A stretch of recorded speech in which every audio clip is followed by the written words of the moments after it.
Welcome to Rob and Tony's Cinematic Adventure. I'm Rob Wilson. And I am Tony DeQuano. So, Tony, let's get ready for another two-parter. Another two-parter Because we are going on to, we did Fellowship of the Ring last week. So this time, let's talk about The Lord of the Rings, The Two Towers. The Two Towers, Yes. the middle part of the trilogy, right? It's the middle part of the trilogy. And I have a feeling this episode is going to go kind of long. So let's go ahead and make it known now that we're going to split it up into two parts again, like we did with The Fellowship of the Ring. So that way, if people want to listen to the whole thing at once, they can listen to both parts back to back. If they want to listen to one part at one time, then later go back and listen to the other part, that's fine too. They'll have options to do that. I think we should go ahead and do that. You must remember that the theatrical edition of this movie was 3 hours. It was 1 minute longer than The Fellowship of the Ring. But they add 44 minutes of additional footage to the extended edition here. Yeah. Of various different types. They did the thing again at the end of the movie with the fan club listing. But there's such a wide array of either extended scenes or whole new scenes that were added. Yeah. So this is part one. So and we will drop, like we did with Fellowship of the Ring. We will release the two parts together for your listening enjoyment of however you want to enjoy it. Yep. You can listen to them concurrently if you wish, or just, as much as possible, or finish part one. Feel like you want to come back to part two later, be our guest. That's the beauty of podcasts. You don't have to listen to the whole thing in one sitting, unless you really want to. So no, you can take a while. The podcast I listen to, I usually do it while I'm driving. It's great. Yeah, Love same with me. I have some history podcasts that I have, and some of their episodes are, usually they'll have series of things, and they break it up into like sometimes 4 or 5 different parts, right? And sometimes it'll take me even 3 different drives to listen just to one part, right? Yep. And that's okay. Yes, it is. So, Two Towers, excellent movie, excellent book. Yeah, it's as we discussed with Fellowship of the Ring, and you had just started reading the books prior to the Fellowship of the Ring coming out. Mm-hmm. I had not, and obviously you loved the movie enough to finish the book. Yeah. I had read all 3 books by the time Two Towers came out. So, right, I that was aware of everything that was going on in this movie. Listen, and I guess I would have heard about it. Might have been even just leading up to it. In the few months prior to it, about some of the things that the general idea of what might happen. And, obviously trailers were already out there. But, as we discussed last week, after Fellowship, I was immediately ready to know what would happen in the Two Towers and what this would be about. Yeah. Now, and, there was a waiting game. Yeah. And this is the second movie in a trilogy, so it's not going to conclude everything. Yes. And that's one of the trickiest things about what was going to happen with this one. Like people they didn't know what fully to expect, because especially if you knew the books. So you knew at this point, you saw the big changes that had been made to the first book. And so now you're taking a look at what might happen in the second. And one of the chief characters in the second book, right? We get just a few brief scenes of him in the first book, that being Gollum. And we will, I guess, maybe hit him a little bit deeper later. And if you hadn't read the book, you kind of want to understand how is that middle part going to get filled in, because the Fellowship has broken. Yes, the Fellowship has broken. And so we have our 2 main groups. We had, 2 of them have died. And now we have 2 that have gone off one direction. 2 have been taken captive, and 3 are now chasing. And we'll hit that again. But after seeing that, that basic premise, at least, that you want to know what's going to happen with each different group. If you have no idea what happens in the next book, all you've seen in the movie, that's where we left off of. Yeah. And so what you're waiting for this next year. The thing with the book here, so like we said last time, the books in the trilogy is 3 books that make up the trilogy, but each of those books is separated into 2 books. So in Fellowship, basically book 1 is everything up until Rivendell, until they become the Fellowship of the Ring. Then book 2 is everything from that point to the end. And this it deals with that journey of the Fellowship, right?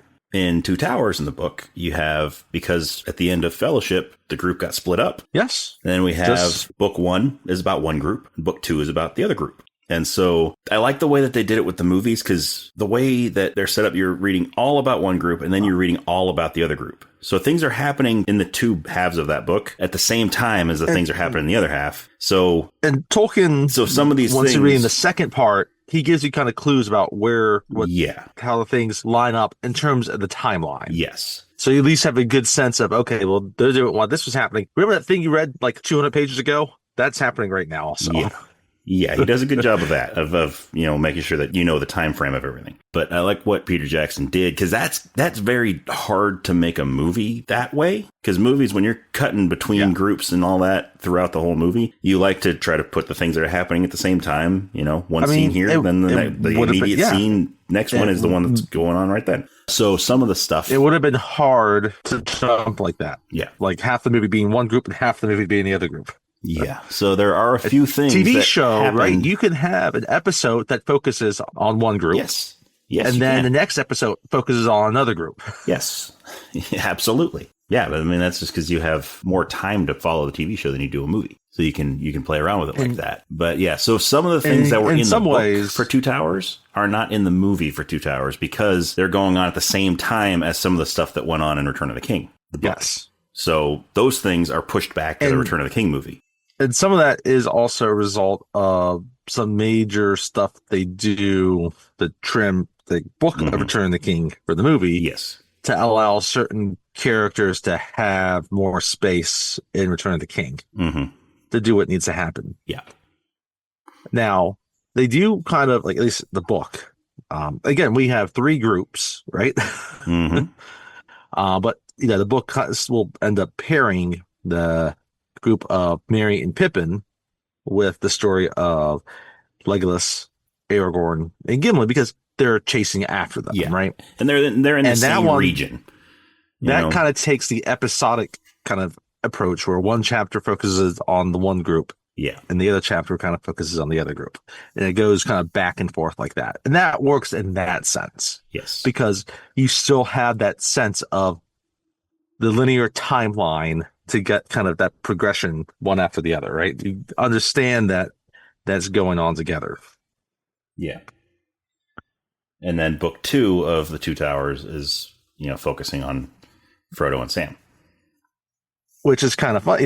What ends up being interesting about it, though, is right, because the major set piece and feature of the Two Towers book is in book 3, but actually ends up at the end. It's like the second half or last third of the movie. Yeah. Right. Yeah. But again, that's because of how it all times out, and it works out because you need that climactic scene to be that particular battle. Yeah. And so, but that becomes a thing. Like you don't have like any middle chapters. Like, how do you effectively start it? Right. The first chapter, right? You get a good prologue, right? You introduce the characters, right? That's a nice, easy way to get into any movie or story, right? And a lot of times it's easy to have a good end. And Fellowship does a great job of finding a good ending point to make that bell, right? The Fellowship is broken. They go off, as we've explained, right? And then you have the whole middle to fill in. But here, right, they're still thrust right actually back into the story. And so, that the middle story thing can be really difficult. And because you're also not going to have that true, clear ending also. Yeah. And the Two Towers does find a great spot to leave the characters for Return of the King. Yes. Yes. And it's, again, another great testament to the skill of the direction of the movie and the screenwriting, because it's all handled with aplomb. And everything else is still fantastic about it, right? Because everything was filmed concurrently, right? It was basically took 2 years of filming plus all the pre-production and a good amount of post-production. Yeah. To make this all come alive. Yeah. And it shows. It shows all that hard work that they put in there. It shows in the movie. Oh, yes. And there's all 3 of the movies. Particular settings of this where, you just see the loving care. And I don't want to get too quickly into it because we'll talk about it during the as we discuss the movie. But we talked about how much care they put in the Shire and constructing Hobbiton in the Shire. And all of that. Well, there's another particular major setting here where they put a lot of care into the sets, and it shows. Yes. And Yes. it's well worked because it just jumps off the screen and you just get right into this world.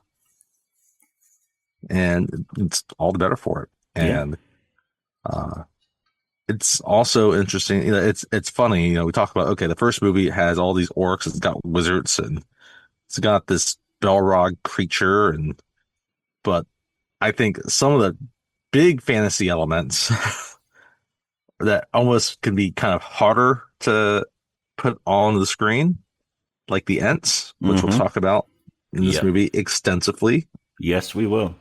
are in some ways almost a harder sell than all that. Yeah.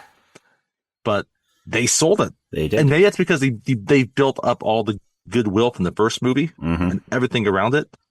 Again, Yeah, they completely sold it. it jives perfectly with it. And it gave John Rhys Davies another character to play. Yes, exactly. And like you don't question it. Like One it that's makes closer to his own height. He perfect. Only they gave him a fez. I know, right? Hey, he might have one under all those leaves. He might. But yeah, but you don't question it. He's perfect for the dual role. He nails both of them perfectly, Mm-hmm. right? And we get a bunch of new characters in this movie. Yeah. So Yeah. and it's a nice range of new actors and actresses. Some who had already been established, some who are not, that went on to actually have become fairly well-known names Yeah. and had good careers. Again, they're using a bunch of, those new actors and actresses are mostly from Australia or New Zealand. And, I think, the first name that popped off to me when I had, they were releasing stuff about the movie over that year was Bernard Hill. Yeah. Who at that time most people would have known from another massive box office hit. He was the captain Titanic. of the Titanic. So he was the captain. And yeah. And so that was about the biggest movie he had done up until this point, wasn't it? I think so. Yes. I think he'd been a name in certain circles with some different movies, or stage productions and things, but overall not a whole lot. But now, like, this kind of became one of his, I mean, this and the captain, his two defining roles. Mm-hmm. I think people associate him more with this than Titanic. Well, Because the Titanic character, in Titanic, he's only he's an important character, but he's a very minor character at the same time. And in Titanic, he just shows up every once in a while. In this, he's a king. He's a freaking king. That's right. So he was in Gandhi. I've seen Gandhi once. It's been a long time, so I couldn't tell you how large his role in Gandhi was. The other major movie he was in, not long before Titanic, and it seems like his a significant role in that movie was the Ghost in the Darkness. Okay. The movie with Val Kilmer, Michael Douglas with freaking lions. Yep.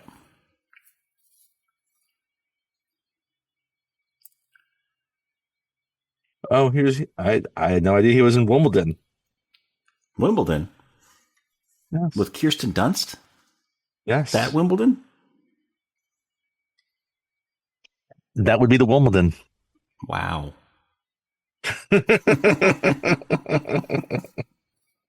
And Paul Bettany. Yeah, he done a bunch of Shakespeare on stage and other Shakespeare TV productions, right? So, but this whole cement his name further. And the other big name that was actually in this that I think people kind of forget that he's in it, Because it's very much a character actor, and it's very much a character role. Mm-hmm. Because it's not a huge role, but it's a very pivotal role, especially early in the movie. Is Brad Dourif. Yes, I was about to mention Chucky. I think maybe most people just miss it because he's not a homicidal doll. Yeah. Well, he's not. No, he's not a homicide. No, he's not a homicidal maniac trapped inside a doll. Yeah. The doll itself is not homicidal. Yes, the doll itself is just a doll. It's just being animated by the soul of a homicidal maniac. You can't blame the doll for that. No, it's not the doll's fault that the homicidal maniac decided to use voodoo and put his soul into the doll. He could have chosen any other number of inanimate objects to do that with. He could have been a broom handle. Yep. He could have done all types of fun things as a broom handle. Yeah, he could have. But I mean, a broom handle doesn't really have arms and legs, so it can't really move itself. That's true. So, good old Charles Lee Ray. But I love Brad Dourif in this. Yeah, he's great. I think he's probably one of the most underappreciated performances in the entire trilogy. He plays Grima Wormtongue. And he's so creepy in it, and he sells it. And it's really great casting. Mm-hmm. Yes, it is. And the makeup for him, he's just pale and pasty, and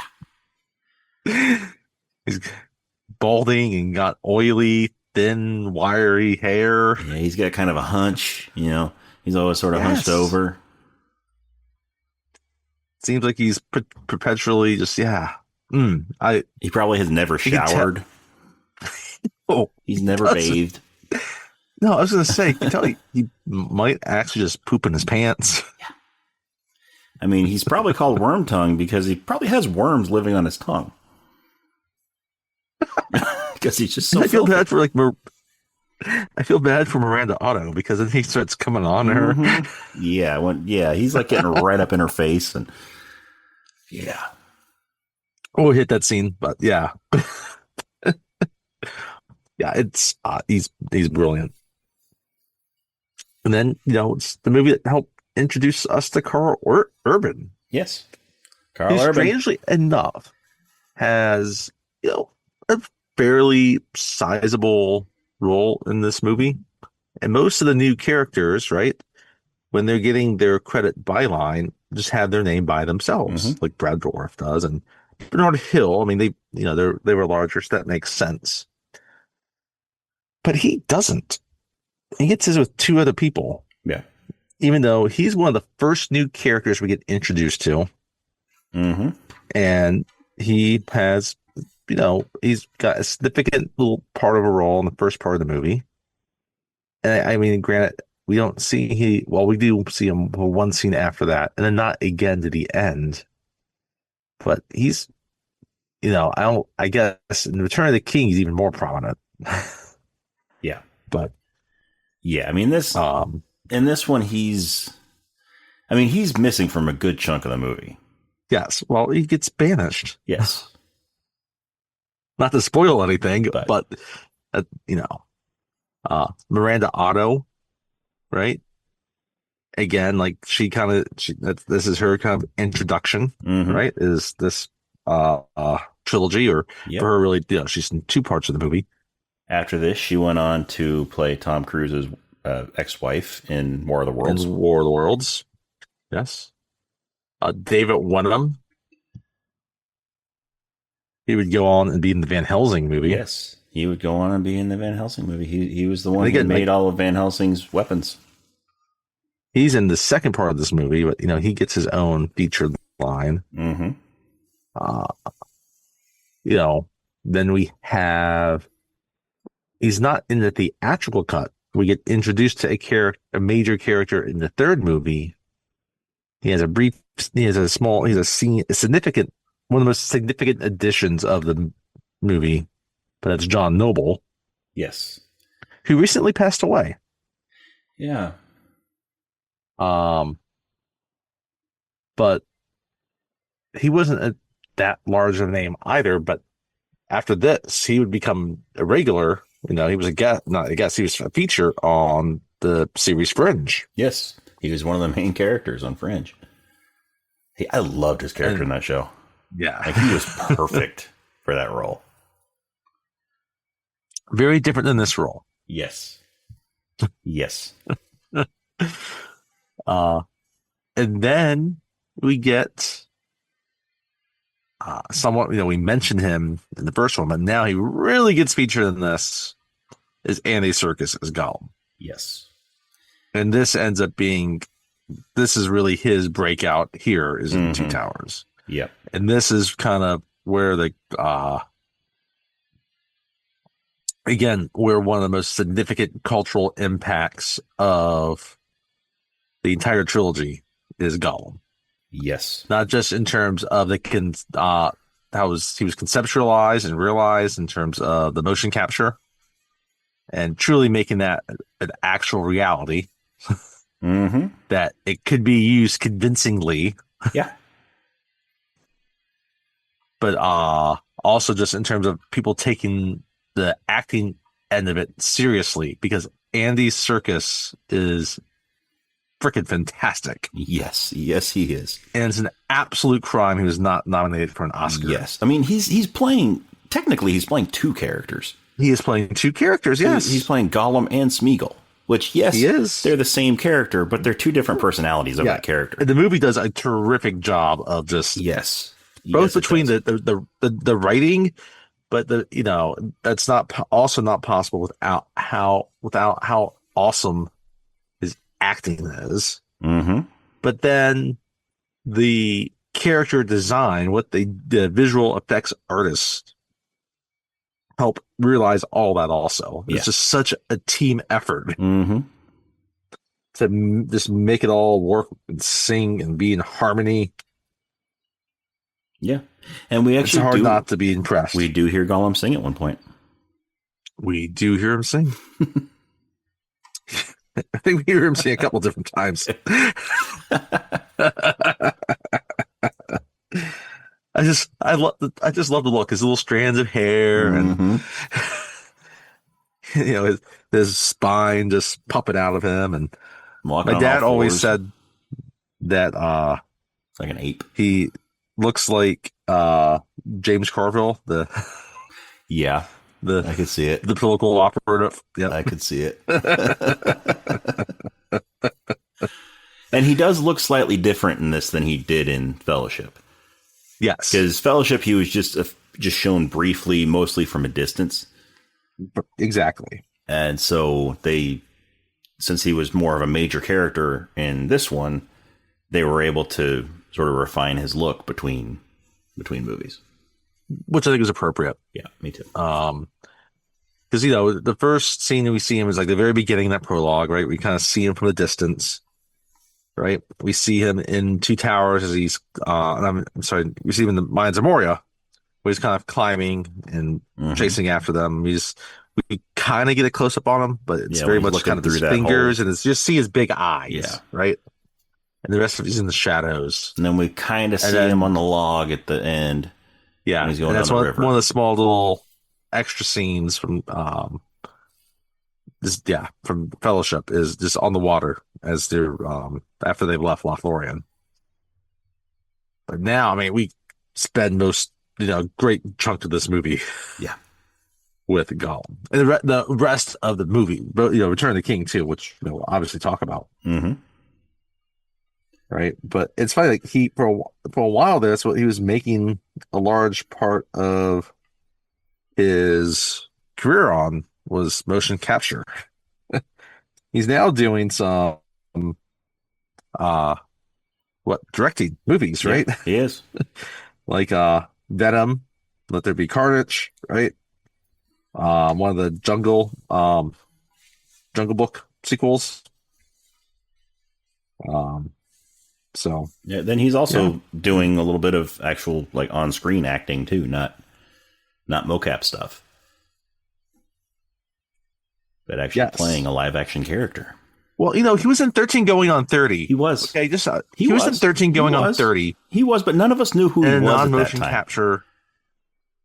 None of us knew who he was at that time. After Lord of the Rings. It was.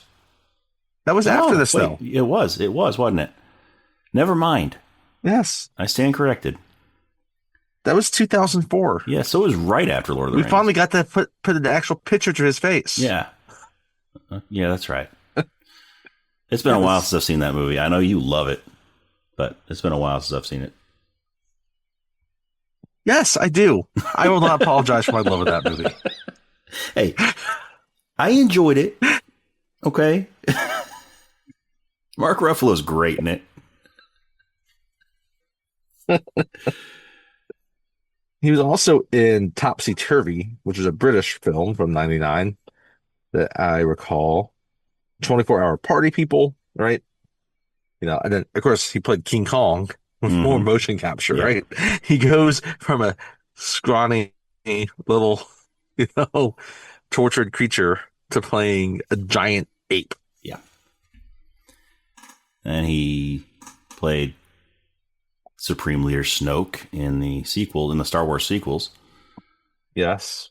He's been Caesar in the new Planet of the Apes as well, right? Yep. And then back to... One of his live roles, though, action roles, was in Black Panther. Yes, Black Panther. And also Avengers Age of Ultron. He's in both of those. He played Ulysses Claw. Okay. But yeah, so I mean, it's what really helped make his career, or I shouldn't say, it propelled his career, is what I should say, and has made him a household name. Mm-hmm. It's made him an actual star. And it's funny because, and even though so many of his roles, he's in motion capture, and a lot of his other roles, like he's disfigured, or he did get some live action stuff in Return of the King. He does have a major say in there. Yes, I was going to mention that earlier, that we actually get him before he becomes Gollum, when he's still just Smeagol. But that's the next movie, so we'll talk about that then. That's the next movie. But and then, I mean, he was also in season 1 of Andor. Yes. He was in a few episodes of that, and he was fantastic in that. Yeah, he was. Oh, such a great series. Yeah. But yeah, I remember I spent the whole year 2002 just looking forward to this movie. It was like, right? Yeah, me too. After Fellowship had left theaters, like, all right, I could not consume enough content and try to hide as many spoilers as possible, but just looking for screenshots and just waiting for the trailers to drop. Yes. Because there was no YouTube then. There was no YouTube at that time, so we couldn't just go on YouTube and watch trailers.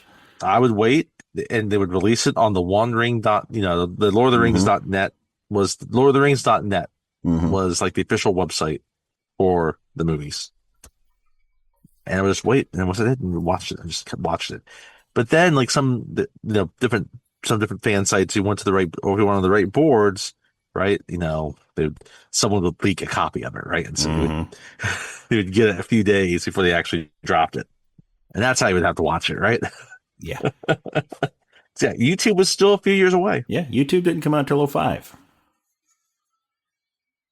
So you had to rely on all that. And you just waiting to see what it was going to be.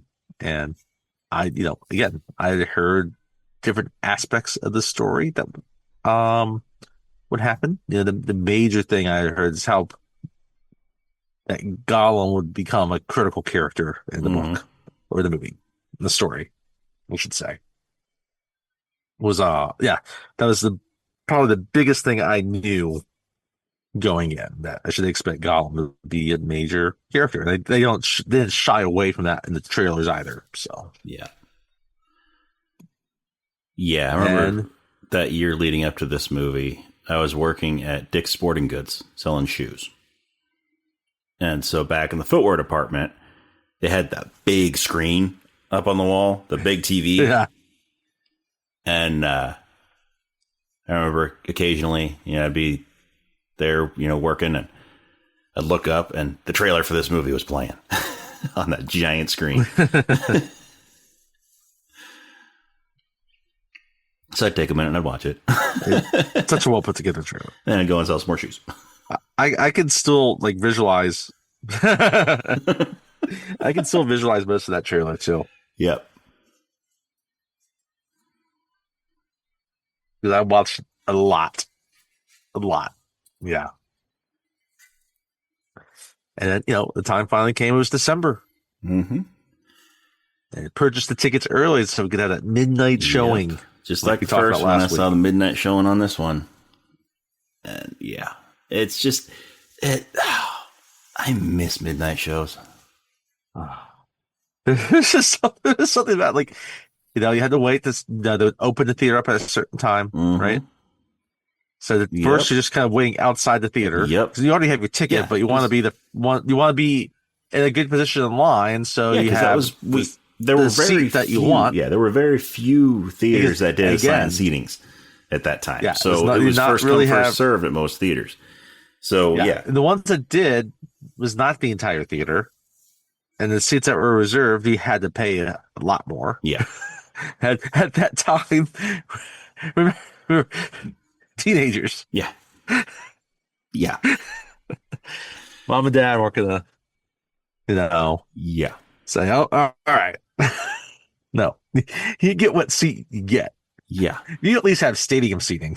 We didn't have stadium seating. And we didn't have recliners. We had the old little flip down theater seats that some theaters still have today. But yes, those uncomfortable, really thin padding plastic chairs that the seat flips down. But you had to get there with your friends, get your seats, and then someone would sit there with your seats, or because it was winter, maybe you had your coats there. Coats, and you just put your coats along the whole row. Because maybe you have one person that sits back, but then you got to go get your concessions. Yeah, so you always leave a couple of people in your group back at the seats. You go get your snacks, and you come back. You save the seats for them so they can go get their snacks. But yeah, we had to spend the next 30 minutes waiting. Yeah, we had to show up to the theater way early, sometimes a couple hours early for a movie like this, to just wait outside so you can get first pick of the seats. And the great part about it, like you said, it was winter break, and so we had the day to be able to wait up for it, wait towards it. Yeah, and it's just and when it's like that, you don't really care about the cold outside all that much because it's so exciting. The anticipation, that's right, for the movie is just so exciting, and you're not even thinking about how cold it is outside in the middle of winter. Or I guess technically right before winter starts, but in the cold. So I just looked this up. So the Two Towers teaser trailer was released on June 25th, 2002. And again, like I said, it was leaked online first. But they actually released they officially released it on Apple.com on July 1st. I remember that. Oh man, this is definitely going to be way back. I remember this too. So the full trailer was not released until September 30th, and it was exclusive to AOL users. Oh yes, I remember that. I wanted to watch it so bad, but I didn't have AOL. That's one of those things that you're tempted to go to. Sears or something where they have the little display with all the, free AOL trial period discs. You'll grab one of those. The trailers with the other aspect of that opening night, though, is okay, what what movies might we see trailers for, right? Mm-hmm. Or might have a teaser for, Mm-hmm. right? You might have somewhat of an idea of what's attached, right? But not fully. And I wouldn't be surprised if Matrix had something attached to it, right? Because the Matrix Reloaded came out in 2003, the Mm-hmm. next year. Finding Nemo probably had something attached to it, I would think, because that was Probably. also that 2003 summer. So, yeah, I just, man, the midnight showing, special night, and then again, it was 3:30 in the morning. It gets out, or probably later than that actually, because there were probably 30 minutes of trailers. Mm-hmm. They still had a lot of trailers back then, so Yeah. More then trailers, you had less the 3 hour movie. commercials back then. Yes, Like back then, there were no commercials at the beginning of a movie, just no, trailers. they took care of all those commercials in that 20-minute period before the movie. Yes. They didn't continue them after that. No. No, they took care of those during the 20. Yes, and then we had the Regal roller coaster. Yes.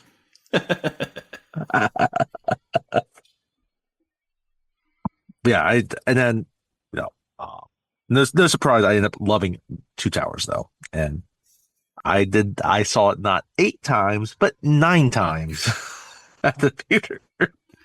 I You, won you up just Fellowship. you had to one up Fellowship.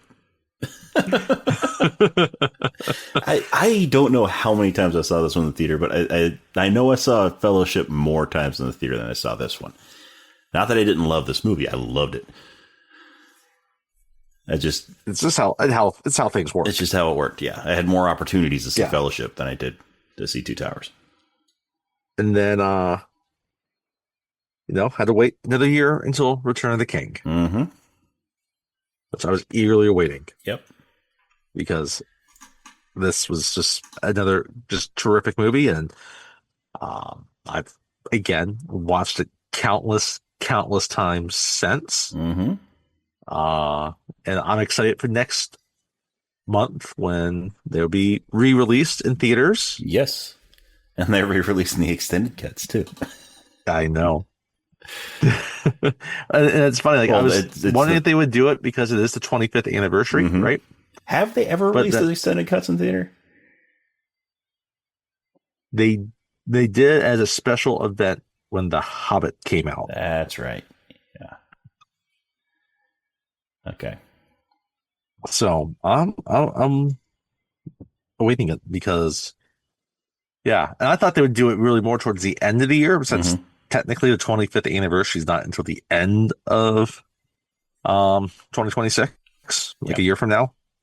But the starting beginning of the year, and that's fine.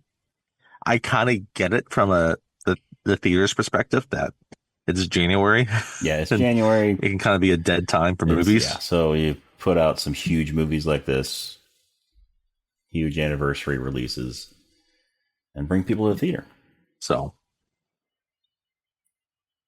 but yeah, it was another just it lived up to the hype for me. Yes, And absolutely. I think it again. People just kind of wanted how would it work out, like how would it be received, and it was received just like the first one. Mm-hmm. It was critically acclaimed. The box office didn't sag, right? It was nominated for a million Oscars. Took off. It did, and people were wondering, okay, maybe this won't get nominated again for Best Picture, but guess what? Because again, the reviews are both critically and audiences, both critics and audiences loved the movie. The box office was really, really strong. It was hard to ignore it again. And so it got nominated for Oscars again. Not quite as many as Fellowship, not as many as Return of the King. I want to say it got 6 nominations. I know Best Picture, Best Director. Remember that. Best Score and Best Visual Effects, I believe. Again, I mean, yeah, Best Visual Effects won. That won for all 3 movies. Best Sound Editing. Best Picture, so it's 3. Well, Sound editing, visual effects at one. So 1, 2. It was nominated for Best Picture, Best Art Direction. Again, like we'll talk about when we get to some of these sets. Best Film Editing and Best Sound. So not Best Score for this one. Even though Howard Shore did fantastic with this one once again. The score was nominated at the Grammys. Looking at one Best Score at the Grammys. So. And. Yeah. And I didn't mention this for the Fellowship episode, so I'll mention it now. Sean Connery turned down these movies. Oh, yeah. You know what? This is a good thing to bring up. I'm glad you're doing this. So Sean Connery was offered the part of Gandalf. And he was reading the script and he didn't understand it, so he turned it down.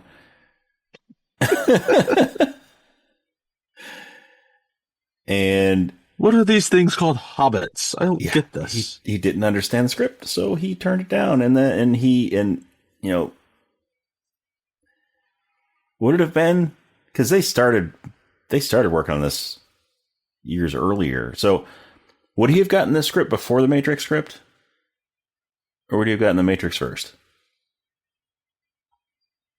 Either way, he also was offered a role in the Matrix. And he read the script on that, didn't understand it, so he turned it down. Both movies went on to be huge hits. And so then when League of Extraordinary Gentlemen came around, he saw the script for that one, read the script, didn't understand it, looked back at Matrix and Lord of the Rings movies. They were huge hits.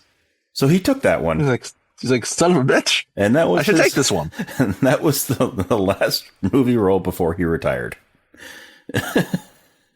One of the most notable, or one of the most significant box office flops of all time.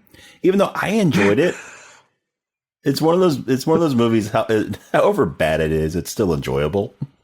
I mean, it is a horrible movie. It's terrible, but it's still fun. It's still a fun watch. I enjoyed it. Maybe we should cover it on here sometime.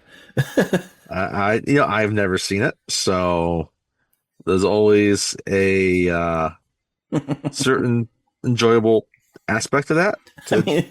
It's Sean Connery. How could you not like it? And Stuart Townsend. How can you not enjoy it?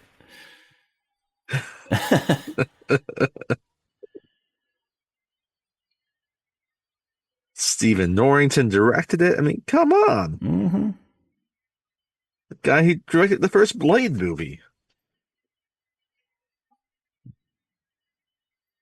It might have been better if it had Blade in it.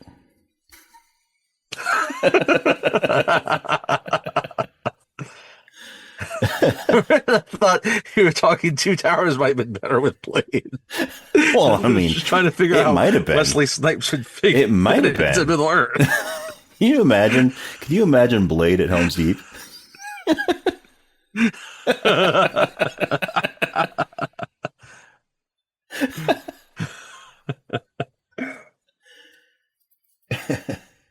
Yeah. Interesting.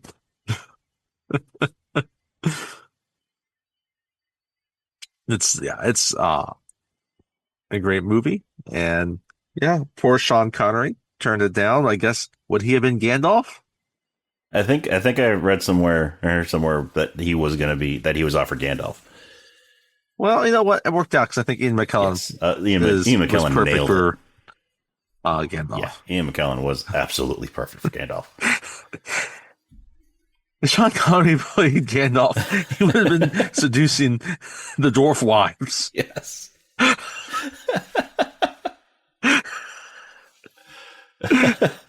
Or the Ent wives. That's where they went. Yes, that's where they went. That's where the Ent wives went.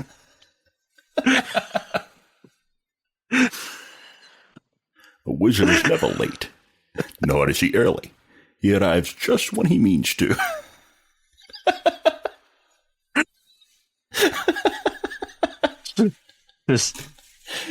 Was just busy with some precisely when he means to.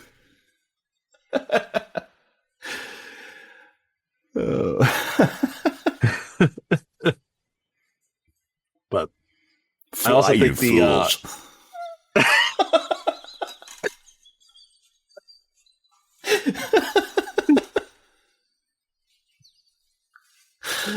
Oh my. I do think the extended edition again works out really, really well. You know, it's not many scenes you could really quibble with being included. You could understand why some kind of get taken out. Maybe they have some stuff that's extraneous or again pacing, but they flesh out things again. Yeah. Yeah. They do. Right? And it's funny, one of the extended scenes actually includes the gift that Sam we'll get to early that Sam received. Mm-hmm. That helps explain, further what's kind of going on when we see it later in the movie. Yeah. And like I said, there's one scene in particular that's one of the most lengthy of any of the movies. Yeah, there's like an entire sequence is which added. brings back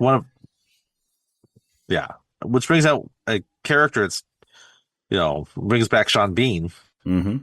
who is not at all in the theatrical cut. Yeah. So, and then again, and some of it is just 5 or 10 seconds here, or some might be a scene that's just maybe it's a minute longer, and then there's some scenes that are 2-3 minutes longer, and then some shorter, some longer.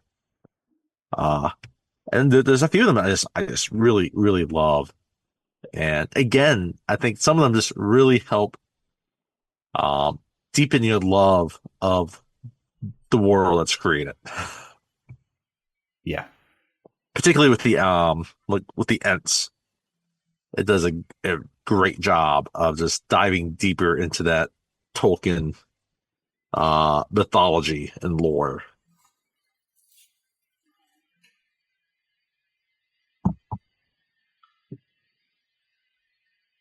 I had the count up of like how many extended scenes. I wish they would have actually said some of these characters' names in the movie.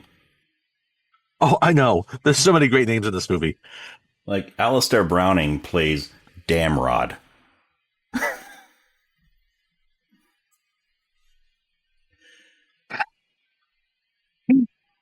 Damn that Rod. Damn him.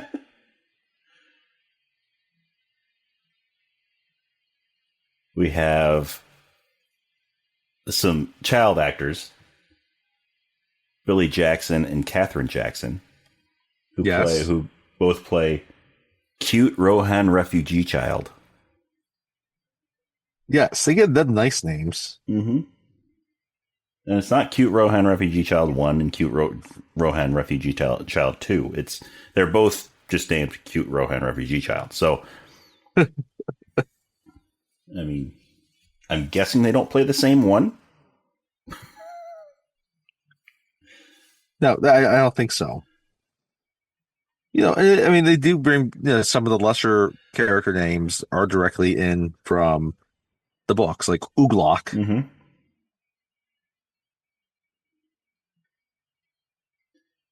We got Grishnak. Wait, how? Okay, I didn't know about this. What hero orc? Who are the hero orcs? That's a good question. We got Victoria Benon Cole, and Lee Hartley, and Phil Grieve. Yeah, hero orcs. Because a lot of the times you just get this orc.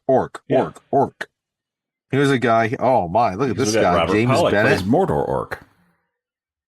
James Bennett plays Easterling, Gondorian soldier, a Herodom, an orc, and a ranger. Yeah. Then you got Clint Carlton. He's an Easterling, an orc, a ranger, a Rohan recruit, He's probably one of those guys in the caves that just get Yeah, like, probably. hey, we need. I love this movie. This movie has like 8-year-olds fighting in battle. Then, I mean, you got Jeff Allen, who's a Gondorian soldier, orc, Rohan soldier, and Urukai. Yes. So, I mean, there's a chance he could be fighting himself in one of these battles. That's true. My goodness, this on-credit list is like forever. Orc Pitmaster. I like that one.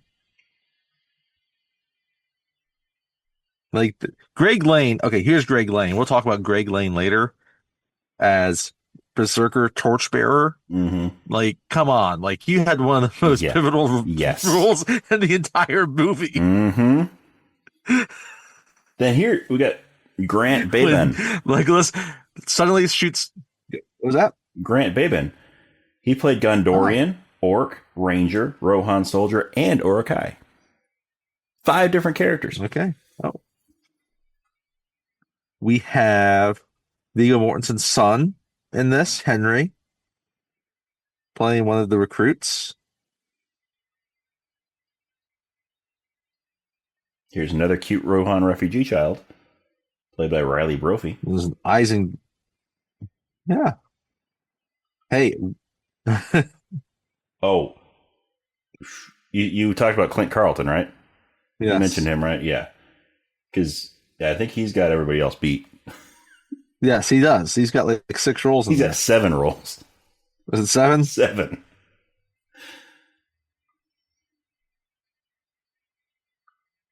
I just don't even know this because, like, okay, the 3 hero orcs are actually listed, right? Yeah. They're not uncredited. Yeah. All these others are uncredited. Movie.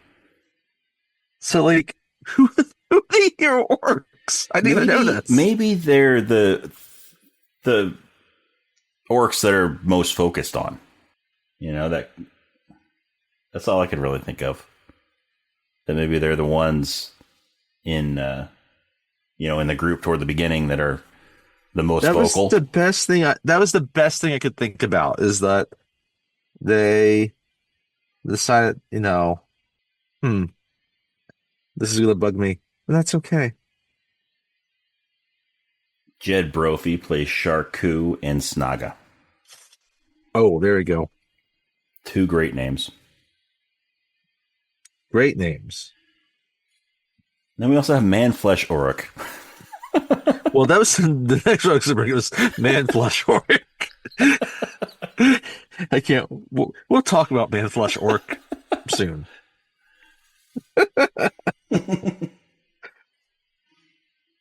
There's lots of man-flesh in this movie. Hell. But anyway, shall we go ahead and get into it? I think we should get into it. Let's get into it. So as always, spoiler alert, we're going to be talking about this entire movie beginning, middle, and end. So if you have not seen it and you don't want to be spoiled, pause the podcast, watch the movie, come back and listen. If you have seen it or you just don't mind being spoiled, keep on listening. But you have been warned, we're going to be spoiling the movie, and we are also going to be spoiled certain parts of the book. So if you don't want that spoiled for you, read the book and come back and read listen. The book. Just read the book. I mean, whether we spoil it for you or not, it's still well worth reading. It is. And I love how the movie starts, right? Again, midnight showing. It's dark. All of a sudden, the lights just go completely dim.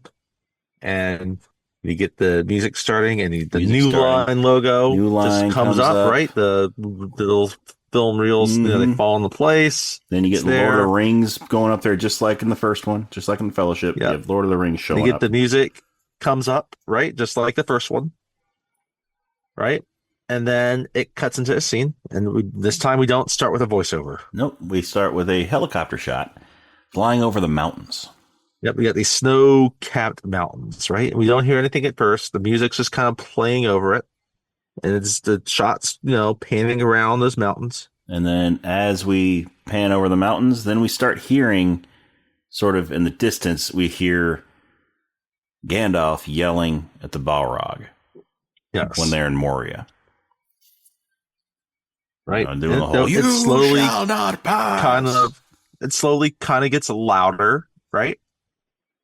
And the music, we had the music going with it, and then it starts to settle in one part of the mountain, and it zooms in through the mountain. And then we see, once again, we see that part where Gandalf is on the bridge. There.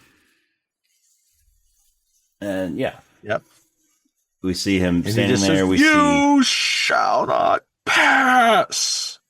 And the Balrog, the bridge crumbles, the Balrog falls, and he gets Gandalf's ankle with his whip, pulls him down. We get that whole "fly, you fools!"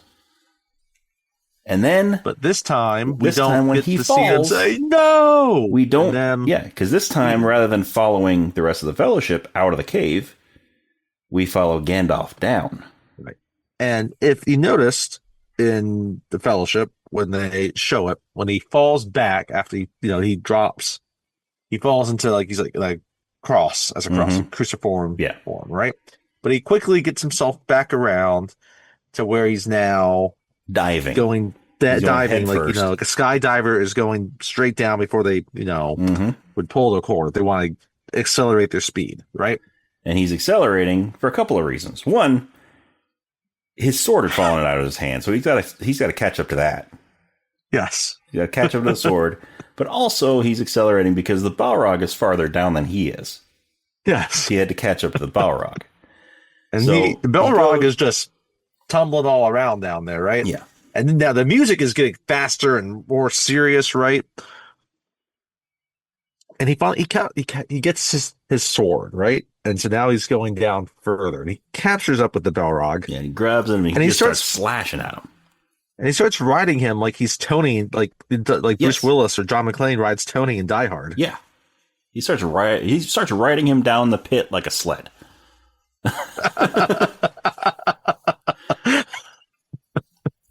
And they're the Balrog is trying to swat at them and all these things, and, right? And I love this part because they're falling fast. You can tell they're falling fast, right? And then, after they're out of this, because they're falling down basically like this smaller chute down into a bigger cave below. Yes, because I like how when they show it before they, eventually it cuts away from them and it gives you that wider shot of the bottom of the cave. Yeah, this gigantic cave, and it just to show the vastness of this cave. When they're falling down the initial chute part of it going down, they're falling fast, right? Oh, they're falling fast. And then they come down into this big cave, and it's such a wide shot. It looks like they slowed way down, even though they're falling the same speed. It's just how big this cave is. They can fall that fast and still, take that long to get down to the bottom. And you got to think about then, how far do they fall? Yeah. Yeah. I've always thought it'd be just great if as they were falling, they passed Allison Duty. Yes.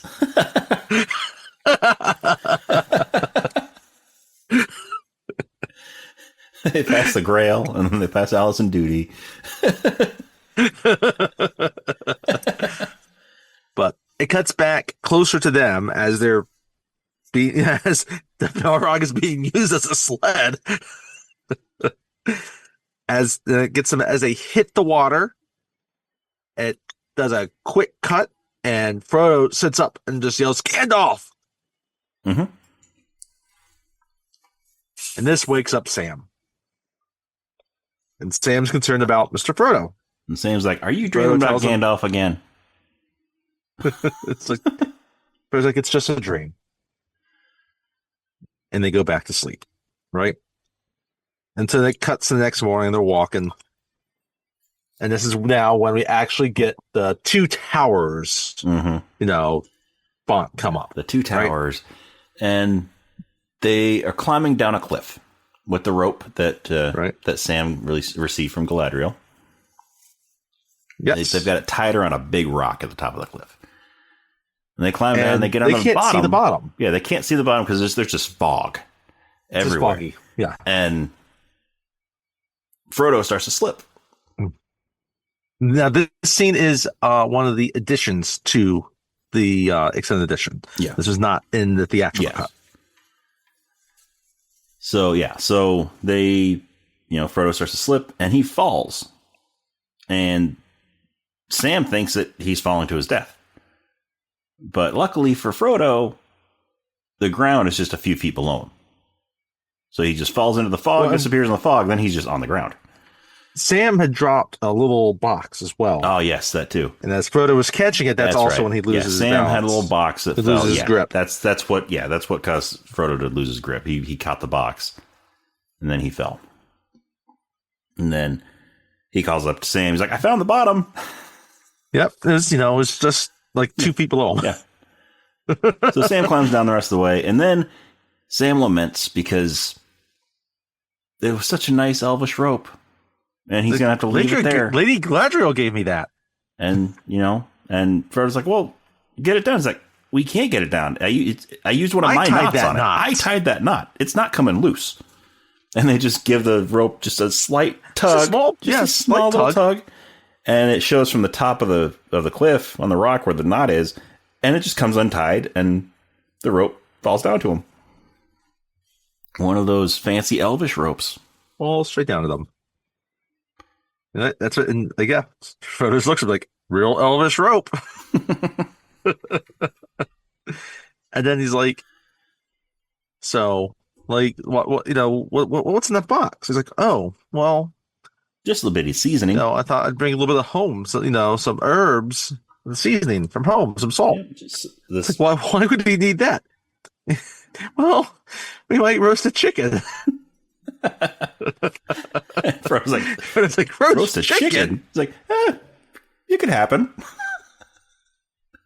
You never know. Well, probably comes in, handy later. But we'll get to that. Yeah. So Frodo opens up the box and it's full of salt. Yep. And Sam is like, that's the finest salt in the Shire.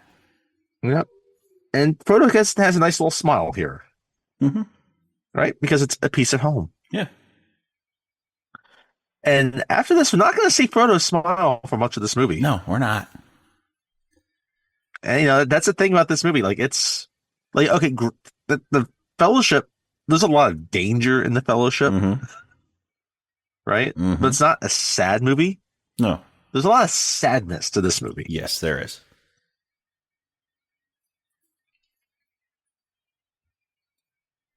Right? And so, they kind of continue to break, and they're kind of looking over.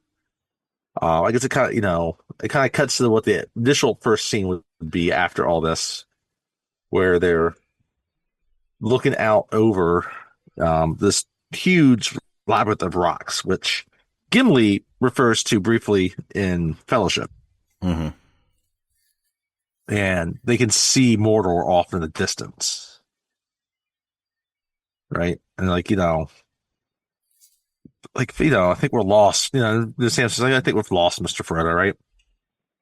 And we get some various scenes that they continue to walk around. At one point, they realize that they're going in circles, right? Because that's kind of what happens when you're not on flat ground, right? Yeah. When you're on stuff that's on steady and it's rocky and your foot keeps going off, and not when you can't walk in a straight line. Yeah. They don't really have a path to follow. Yes, because they see something. Walking in circles. Yeah, they see someone and they're like, that looks familiar. And then they realize we're going around in circles. Right? And we hit the point where Sam, they stop briefly and they're thinking about this. And he's like, do you smell that? I reckon there's a bog nearby. Right? And then Frodo, he looks around and that's right. When they first see the site of Mordor, again, like we get this almost like this quick zoom down to Barad-dûr. Yeah, right. Barad-dûr. And you got the great lie there. Now we're actually seeing we're seeing here now that the eye is resting at the top of the tower there. Yeah. So Mordor, right? The two towers of this are Barad-dûr, the tower that has the eye at the top of it. Yep. The Eye of Sauron, and Orthanc. And Mordor. And Orthanc. Orthanc and Isengard. And we're going to be getting a lot of both of those in this movie. Yes. Right? And so before we just kind of seen the eye kind of when Frodo puts on like the ring or in the mirror. But here now we're just seeing it's at the top of the tower. And that's how Frodo kind of sees this. And he holds his chest, right? Because he's got the ring on the chain. It's hanging around his neck. And so he just kind of holds his chest when the ring feels really heavy, right? Mm-hmm. And Sam sees this like it's getting heavier, isn't it? So, again, very quickly in this movie, you're just seeing how big of a burden the ring already is. Yes. So, but yeah, so then they have the scene where it's like, Frodo looks at him after they talk about the bog. It's like, he looks at Sam and just kind of whispers, "We're not alone." Who's following them? I don't know.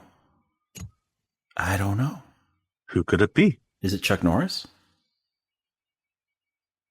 I'd want Chuck Norris to follow me. Yeah. Do you know how quickly he could have gotten them to Mount Doom? In the arms of a ranger. Why weren't any of the Rangers in this movie named Walker? Walker. And now we have Turtles 3. Mm-hmm. Anyway. So, and Frodo actually sensed this even earlier. This is another kind of extended scene, where they're at nighttime and, they're in their cloaks and it's just pouring down rain and their backs are just against this cliff, right? And they're trying to sleep. And Frodo looks up and he thinks he sees something up, above them, mm-hmm. Kind of watching them, right? Which is, again, like this whole sequence here, like there's a few small, tiny things they add here and there, to the extended edition, right? And so, but after Frodo says that, we cut back to another scene. Now it's at nighttime and they're sleeping. They're now it's not raining this time. No, but yeah, they're laying there. They're sleeping.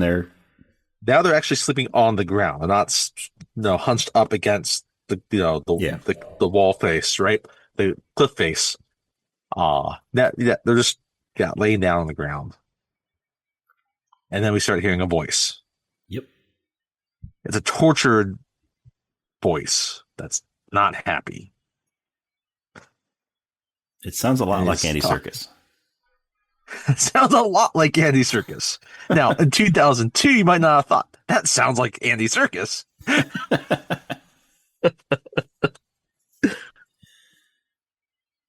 But he just starts saying, like, they stole it from us. Those thieves. Those filthy little thieves. Filthy little thieves. They take it from us. He wants it. And we wants it back. We see Gollum come up and he's reaching. So Frodo turns a little bit and the ring, kind of comes out from under his shirt. It's still hanging on the chain around his neck. And so that's when his hand comes in and he's going to grab it. But they sense him and they wake up and they pull him down. Which makes you wonder. And I always got the impression that they weren't actually sleeping. That I don't think that they set a trap for Gollum. I've always wondered that too. That they kind of set that trap. Because they were pretty quick to get up. They were very quick. It did not take much for that to happen. It's like they were ready to pounce. Mm-hmm. So, but we get a little bit of a skirmish between them, right? Mm-hmm. And then to the point where, because Gollum, he is, again, he's hunched over, but he's very agile. Yeah. Right? He's quick. And he's able to climb very easily, right? So he kind of climbs up the cliff. Yeah, he climbs up like Spider-Man. Kind of does a flip. He has a nice like backflip over them to try to gain the upper hand. And he's able to get on the Sam's back and then bite his ear Mike Tyson style. Mm-hmm. He doesn't bite his ear off. But yeah, he goes Tyson on his ear. And then he's finally able to get like a chokehold. Was it his? What is his ear or his neck? It's hard to say, really. Because it always looked to me like he was biting his neck. It's kind of like the side of the neck there. So maybe it's the neck, right? Either way, he goes vampire. But like, there's a scene there where he also starts to see, I guess, right before that, where he sees the ring again on Frodo, and he gets really close to fumbling his fingers around to slip his finger into the ring, and that's when Sam kind of gets him off, right? And so and eventually he gets Sam into a chokehold. Yeah, he gets Sam into a chokehold, and he's not letting go. And then that's when Gollum ends up with the tip of Sting against his throat. And it's Frodo standing there holding Sting, his sword. You've seen this before. It's like, you've seen this sword before, Gollum. Release him at once, or I'll cut your throat. Right? And then he gives out this loud, like, shriek and a cry. And we cut. Right? And now it's more like daytime. And they have that elvish rope. They tied around his neck, like Gollum's neck, and they're walking him like a dog. Yeah. And he's screaming. He's like, "It burns us! It burns us!" And nasty elf rope. Nasty elf rope.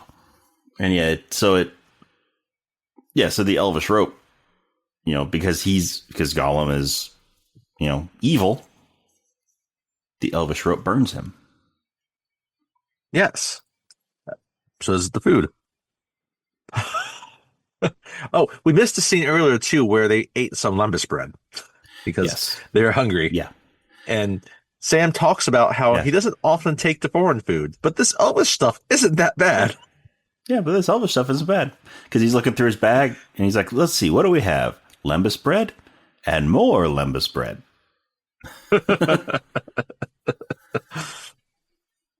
So, yeah. And then, but they get fed up with Gollum shrieking and, yelling. And like, Sam says he's going to alert every orc and Mordor towards us, right? Yeah. We should just tie him up and leave him. And then, but Gollum's like, that will kill us. But that will kill us. We swear we'll do as the master asks. We swear on the precious. We'd be nice to master. They'd be nice to us. Well, he refers to both of them. He actually he says the master, then he uses the master in the plural. They. Like, Sam is still somehow the master also. Not just Frodo. He's talking about the master of the ring. So, but he also uses the plural a lot when he's just talking about one person. I think because he's used to using the plural when he's talking about himself. It for himself. Yeah. And then, Sam's like, so what if he dies? Like, it's no worse than what he deserves.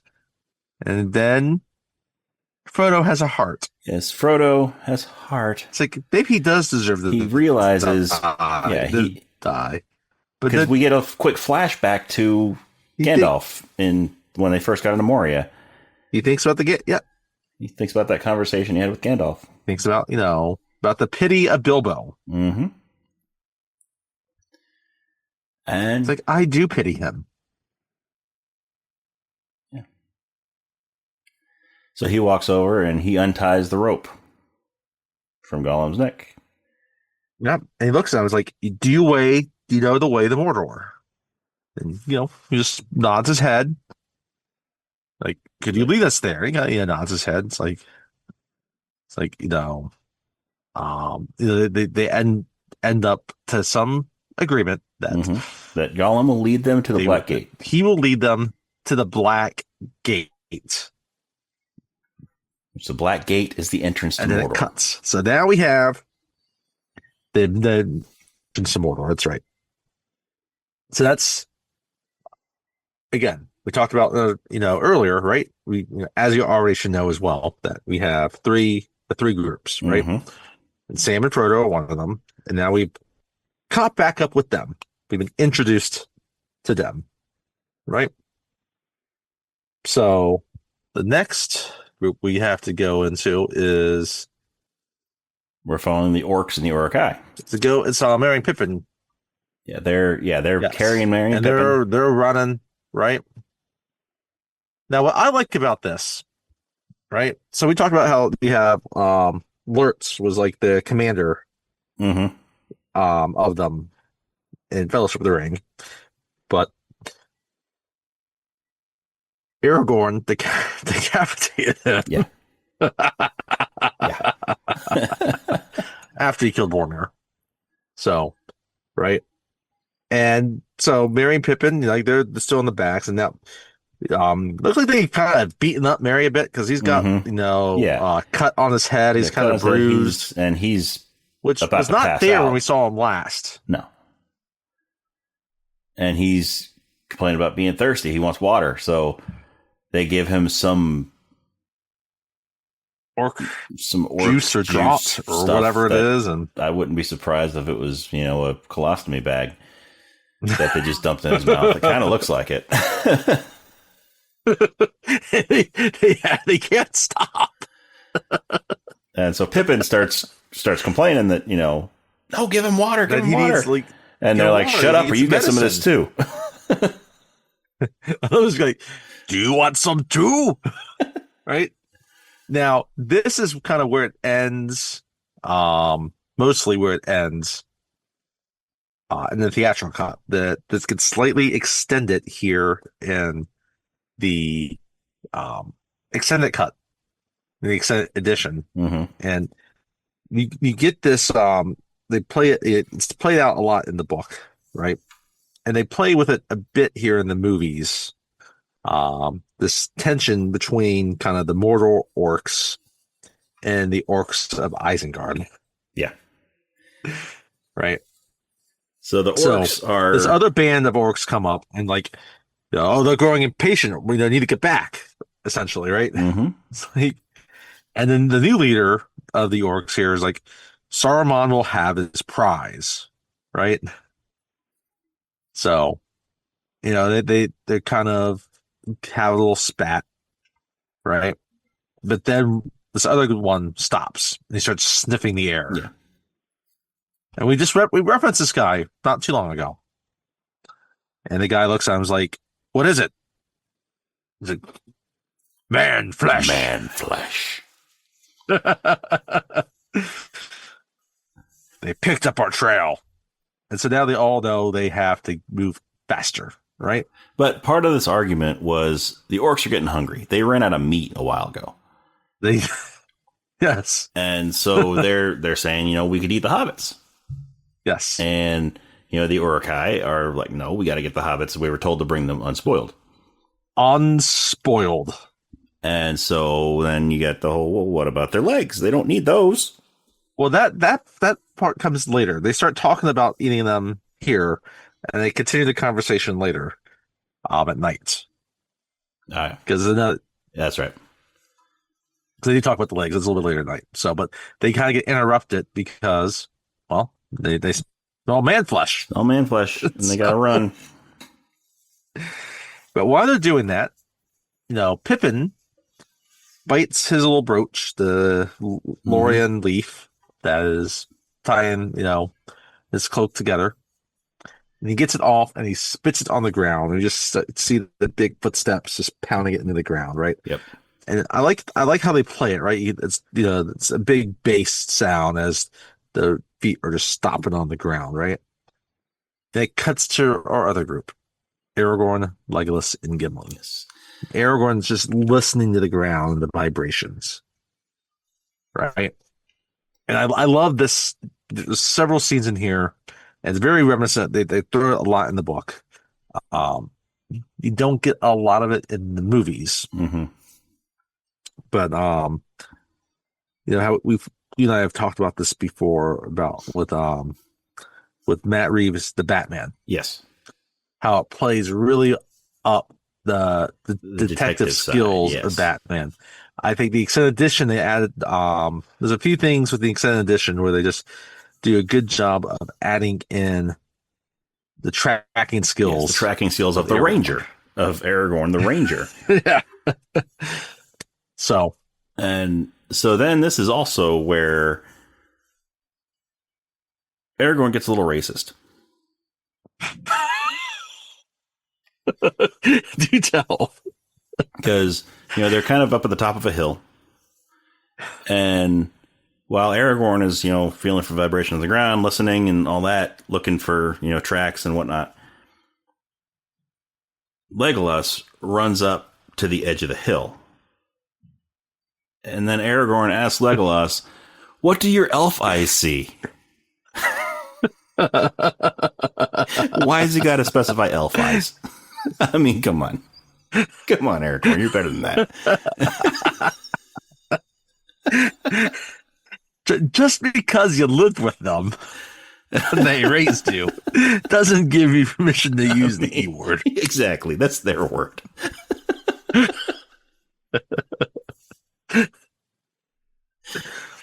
But I love how there's I mean, Legolas doesn't turn around and say, "Oh, I don't know. What do your man ears hear?"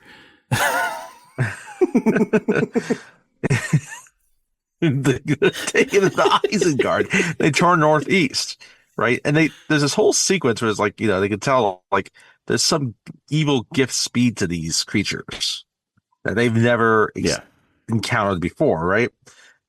But there's this whole sequence of them just kind of running this day after day after day. And Gimli, give Gimli all the credit in the world. He wants to quit running. Up. Yeah. He's trying to keep up. He's lagging behind. But he's still going. Legolas doesn't get your dwarf legs moving. No, he doesn't.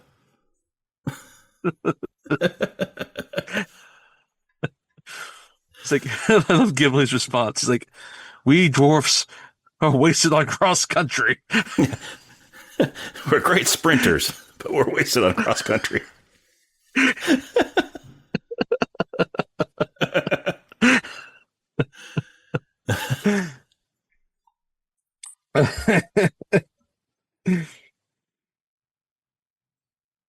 But so they're trying to keep up, and then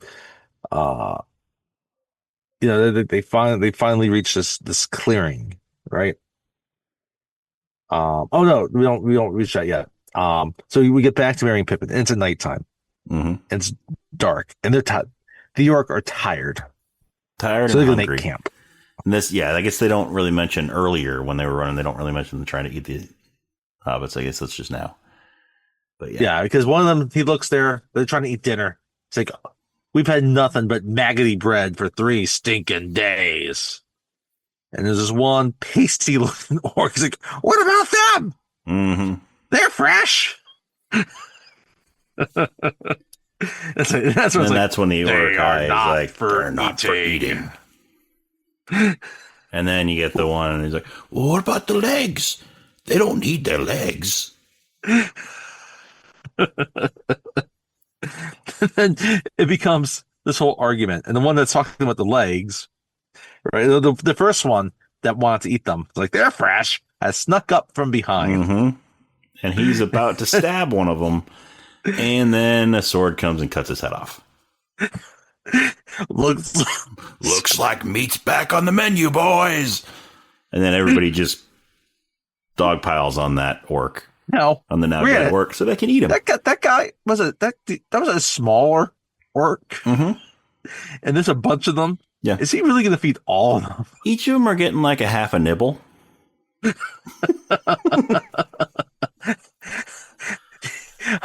I'll trade you a finger for a liver. Hey, liver's the most nutritious part.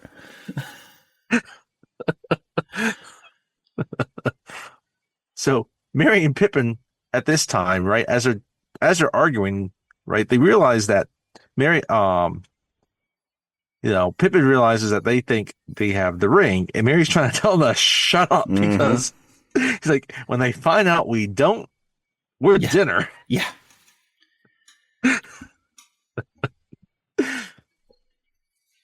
But then we hear horses.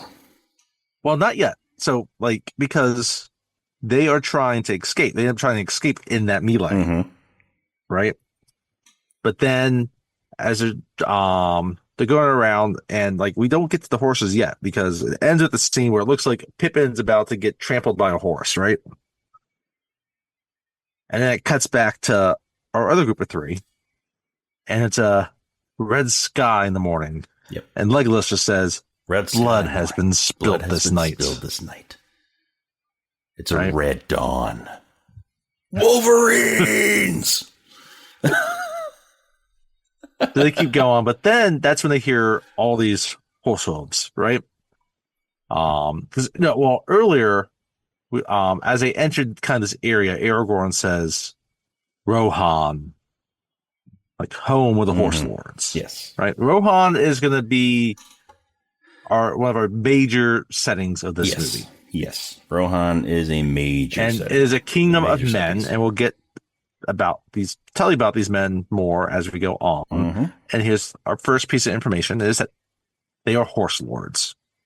And so they hear these horses coming up behind them, and they need to hide. They hide in the rocks. They don't know who they are, right? And so they hide behind these rocks.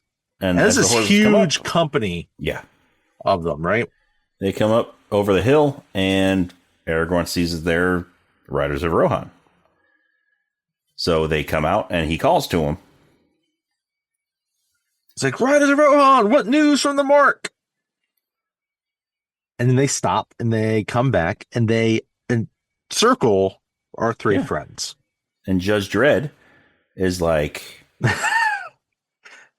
"Who are you? What business does an elf, a man, and a dwarf have in the rid mark? Speak quickly." And of course, Gimli does speak quickly. Yep. Give me your name, horse master, and I'll give you mine. And Judge Dredd gets off the horse. It's like, "I would cut off your head." He gets off the horse, and we realize he's not Judge Dredd anymore, but now he's Dr. Bones McCoy. And then as he says that, Legolas says, like, you would be dead before your stroke fell. Yeah. As he draws his bow, and he's got an arrow ready. But then they all get their lances and spears, just pointing it all on them. And Gimli's like, whoa. And Aragorn's just sitting there, just, guys. What are we doing here? What are we doing? It's like, we are friends to Rohan and its king, Theoden.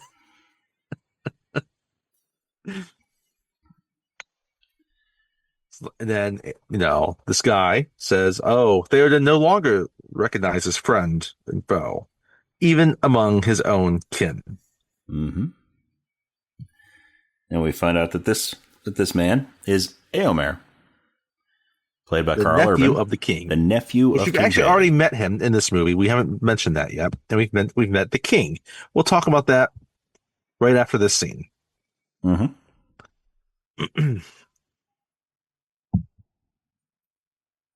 Right? And he just says, like, his mind's been poisoned, and we've been banished. I mean, all the ones that are truly loyal to Rohan, right? And so like, it's like, no, well, we've been tracking a party of Uruk-hai, right? And it's like, oh, well, at first they're not, they don't fully buy it yet, because they talk about how the White Wizard has been wandering around, and that they'd say that, everywhere his spies slept past you. It's like, and that's why I say, "Oh, we're not spies. We follow a pack of Uruk-hai. They've taken two of our friends captive." And they said, like, "Well, no, we killed the Uruks." Yeah. Like, we killed them. Did you see two hobbits? Did you see two hobbits? And then Aragorn's like, they would look like children to your eyes. They'd be small. They'd no more than children to your eyes. And he's like, "We left none alive." Like, we left none of them. You killed hobbits. Right? It's like, and now he feels bad for them. Right? And so thankfully they've had, I guess, two of their friends got killed in this battle or skirmish with the Uruks, because they have 2 horses that are ready for them. And he tells them, like, may they give you better fortune than their previous masters. So Gimli's real excited that he doesn't have to run anymore. I love, but here, I mean, again, this just kind of sets to like the general tone of the movies. Like, don't trust the hope; it's forsaken in this land. But like you said, yeah, Gimli's excited.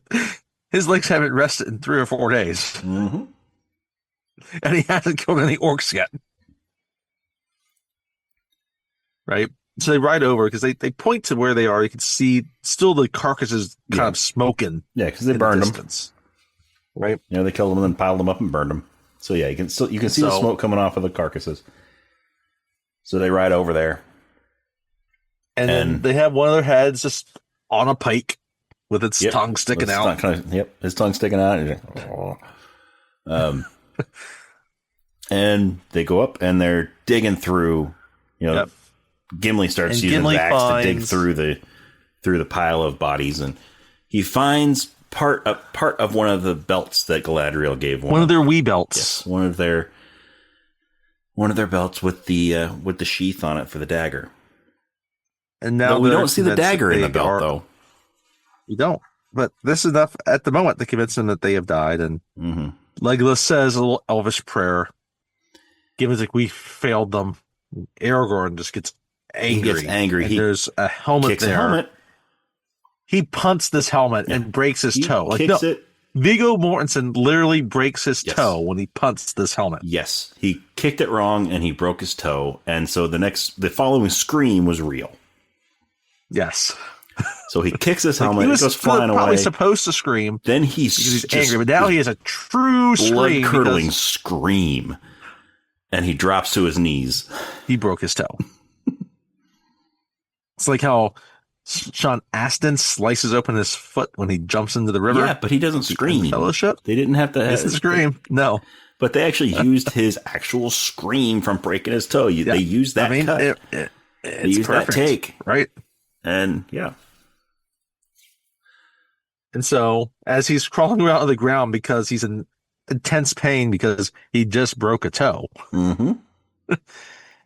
Right? He sees where it's like, he uses his tracking skills. It's like, a hobbit lay here and another one here. They crawled over here.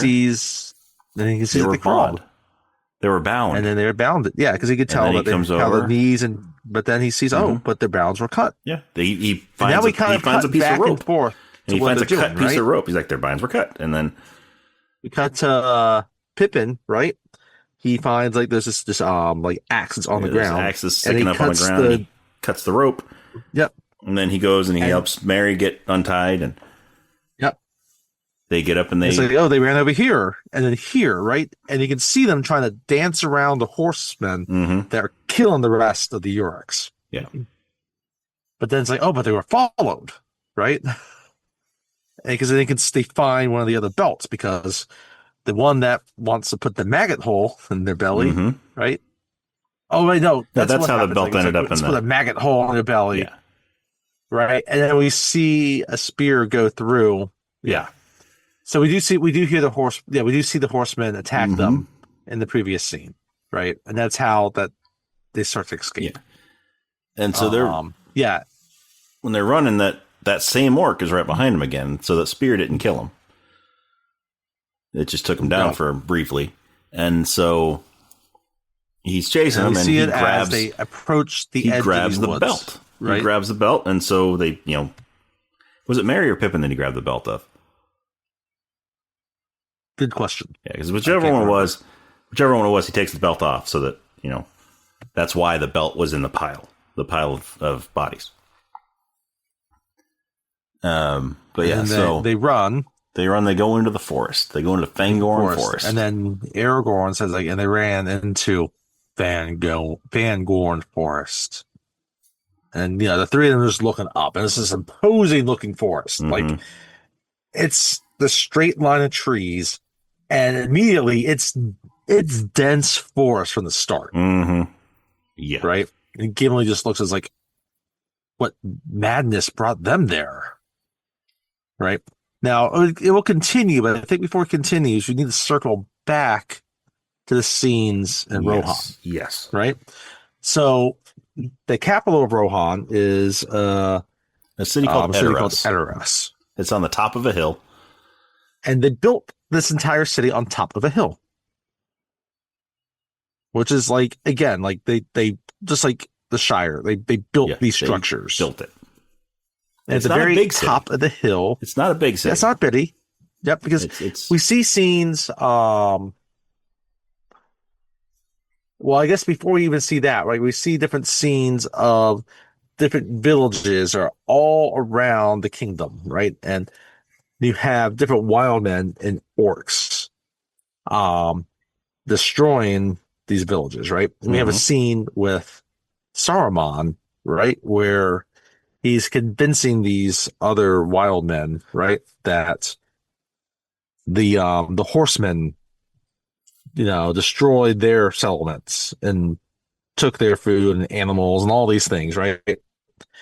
And he gets this particular wild man. Like, this guy is gnarly looking, like he's got bad teeth, bad hair, everything, right? And Saruman's excited that this guy is going to be loyal to him, right? He takes this rusty ass knife and pledges his loyalty to Saruman by slicing open his hand with. Yeah. It's like, we will die for you.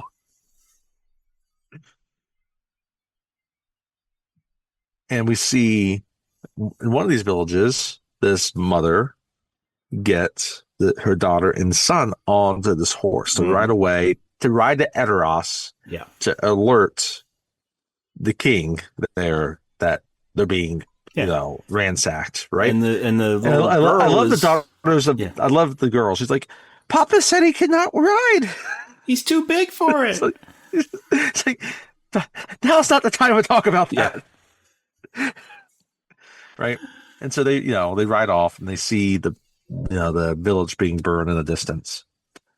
Right. And that's when it kind of cuts to the city of Edoras, right? They get, like you said, it's not a big city, right? It's got different levels to it, like a walled city would have. It's on a hill.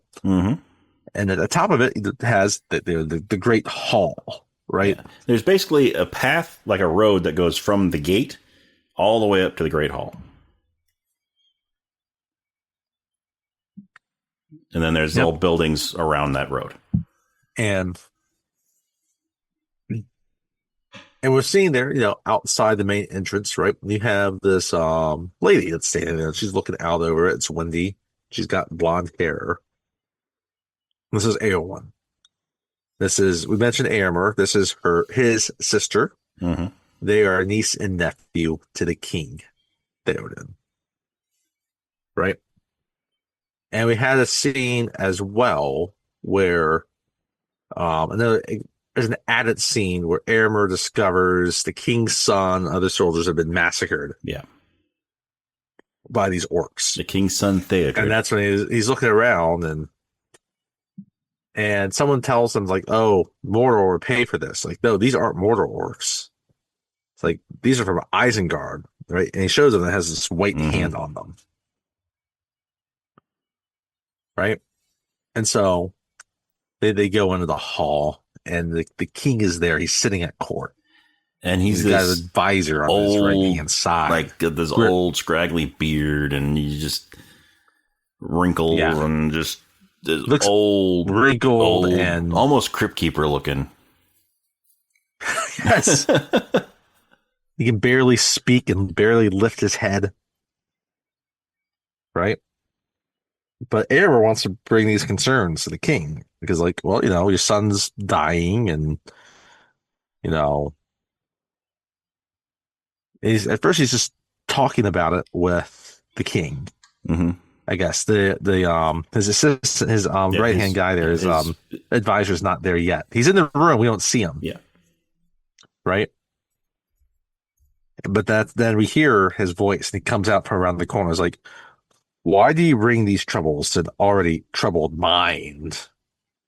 Right? And he then finally just calls him a warmonger. Right? It's like warmongering. It's like, are people being killed and massacred, and the homes like burned and destroyed.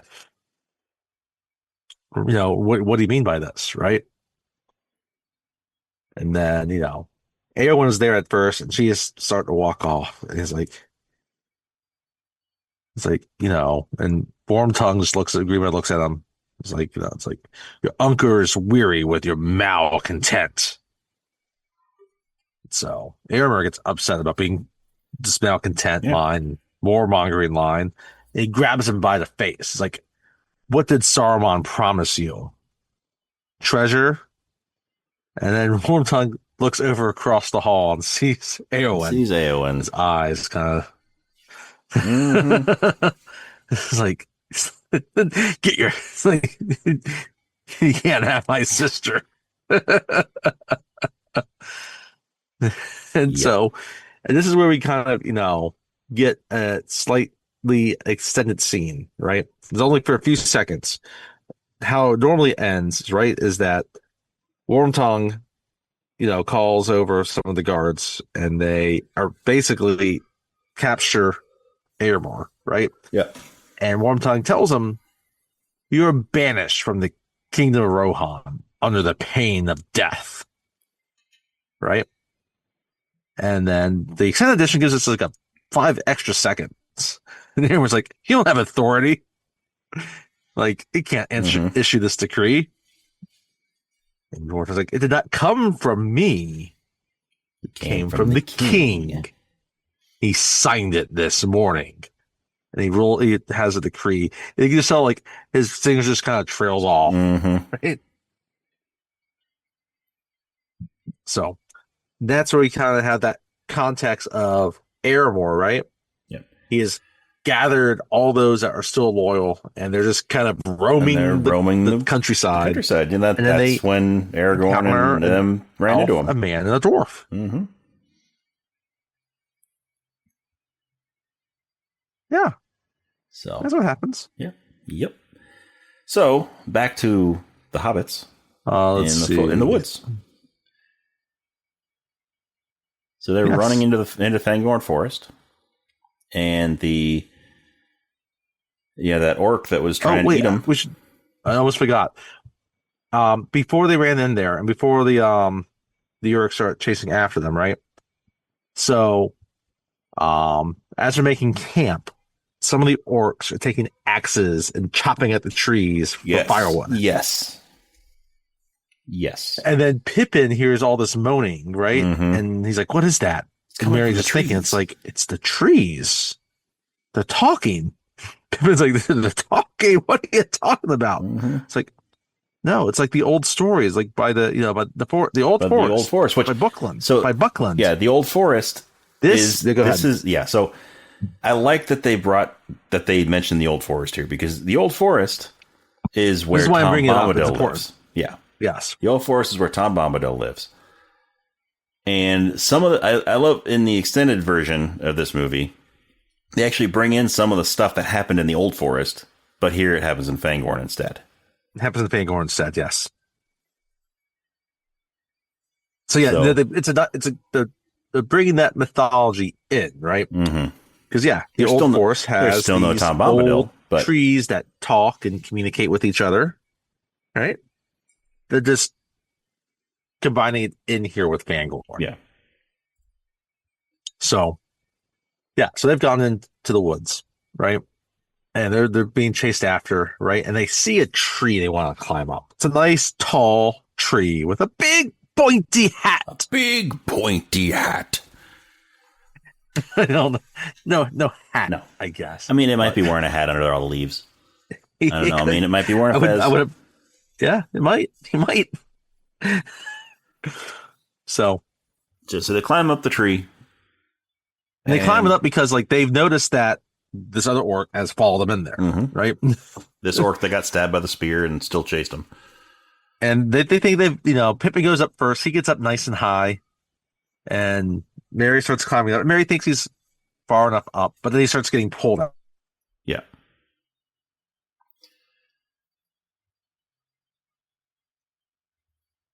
Yeah, but he screams out. Merry like, starts. Merry! Yeah, Merry starts. Yeah, he gets pulled. Pippin yells, And did Pippin throw a rock at him, at the orc? No. Was that, or was Merry just able to kick him off? Merry was able to kick him off. Yeah, he was able to kick him off and climbed up higher. And so Merry is hugging this tree, like up toward the top. And we see an eye open. Yep. Right by his face. Right by Merry's face. This eye opens. Well, no, it's Pippin. It's Pippin that. Was it Pippin that's there? Yeah. Okay. Yeah. Yeah. Anyway, yeah. So and obviously, Pippin's right next to startles Pippin. Because you're in a tree. All of a sudden, the tree has eyes. Mm-hmm. It blinks. Like trees aren't supposed to blink, right? And he starts moving and groaning and breathing. And so he lets go. And he falls. He falls, and this tree all of a sudden gets a giant arm that catches him, and he steps. And as this thing's about to stab Merry, he looks up, and it's basically a giant tree trunk just steps right on top of him. Yeah. So on the orc. So yeah, the orc gets crushed. Not Merry. Merry survives. Yeah, Merry's able to move out of the way. So yeah, I guess Merry didn't kick the orc off. The orc pulled Merry off the tree. Yeah. But Merry so doesn't step on Merry. Yeah. And Merry so he crushes this right orc. away, but this tree picks him up, right? It's looking at, he's got both of them and he's holding them. It's like little orcs. Little orcs. Not orcs. And then Pippin's scared. Merry's excited. It's like, because Pippin's like, Merry, the tree is talking. And Merry knows exactly what it is. And Merry remembers the stories about the Ents, the tree herders. Yes. But the tree takes offense when Pippin calls him a tree. I am no tree. I am an Ent. That's when Merry's like, yes, a shepherd of the forest. And Pippin's like, don't talk to it. Don't encourage it. Don't encourage it. I love that.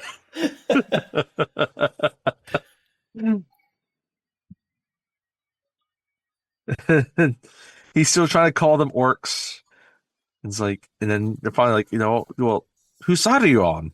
And he's like, I'm on nobody's side. But nobody's on my side. It's like, well, we're not orcs. We're hobbits. We're halflings. Shire folk.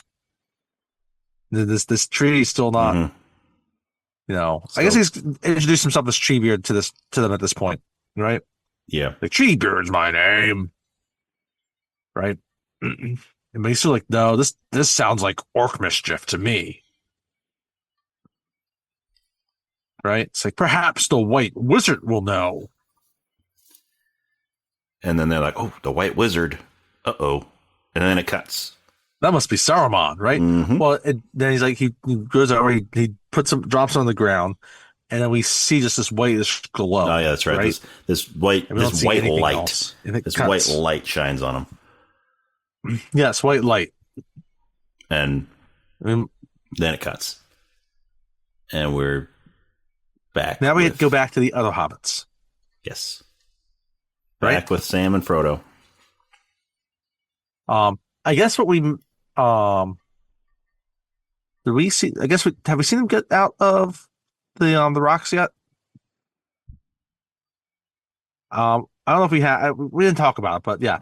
So Gollum's able to lead them out, right? He's able to lead them out. This interesting sequence is like after he agrees to it, right? There's a scene where he kind of runs off ahead quickly, and you start getting this series of him talking to different conversations. Yeah. Now this is extended. The theatrical does not have this. They wait a little bit longer to kind of sell this point of kind of the dual personality, right? Yeah. Gollum and Smeagol. So before he was Gollum, he was known as Smeagol. Right. And then the ring corrupted him and he developed the Gollum personality. when they catch back up to him, he kind of screams, right? Like he's forgotten that he's leading them out, right? And they catch back up to him, and he's like, now he's acting like the nice Smeagol. He's like, oh, look, right? We've led you out. So, they get out of that area, and they continue to walk, and then it cuts to our next major sequence with them, right? And it's this big overhead, and they have, the mountains of Mordor, in the background, and just this grayish, this endless field of marshes, right? Which are called the Dead Marshes. Yes, the Dead Marshes. Right. And this was the Dead Marshes in the theatrical cut? It was, but they added stuff to it. Yeah. So the first half what they have here is from the extended cut, right? Because when they first entered, it's like, oh yes, this Sam's like, oh, he led us into a bog. It's like, and Frodo's like, not Frodo, but yeah, Gollum's like, well, yes, I found the way through them. Yeah, it's a secret way. Dead Marshes. The orcs don't know it. They don't use it. They go round for miles and miles and miles. Yeah, so the Dead Marshes it's this marshland where this huge battle happened back in the day, like this ancient battle. And so all of the soldiers that died just sunk into the marsh. So that's where it got the name the Dead Marshes. Because it's full of dead bodies. Just under the surface. I love the spot on names. Dead Marshes. Dead Marshes. Mount Doom. I mean, Tolkien didn't want anybody to guess. What can go on at either one of those places? Yeah. Yeah. So, I mean, why isn't there ever like a land of rainbows and unicorn farts? I mean, it's always Mount Doom, Dead Marshes. Hey, Sesame Street had Guy Smiley, okay? But it also had Oscar the Grouch.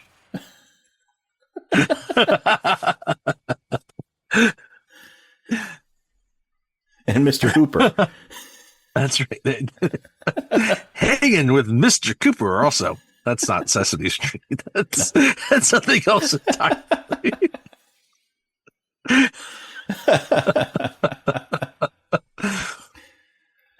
All right, so the 90s.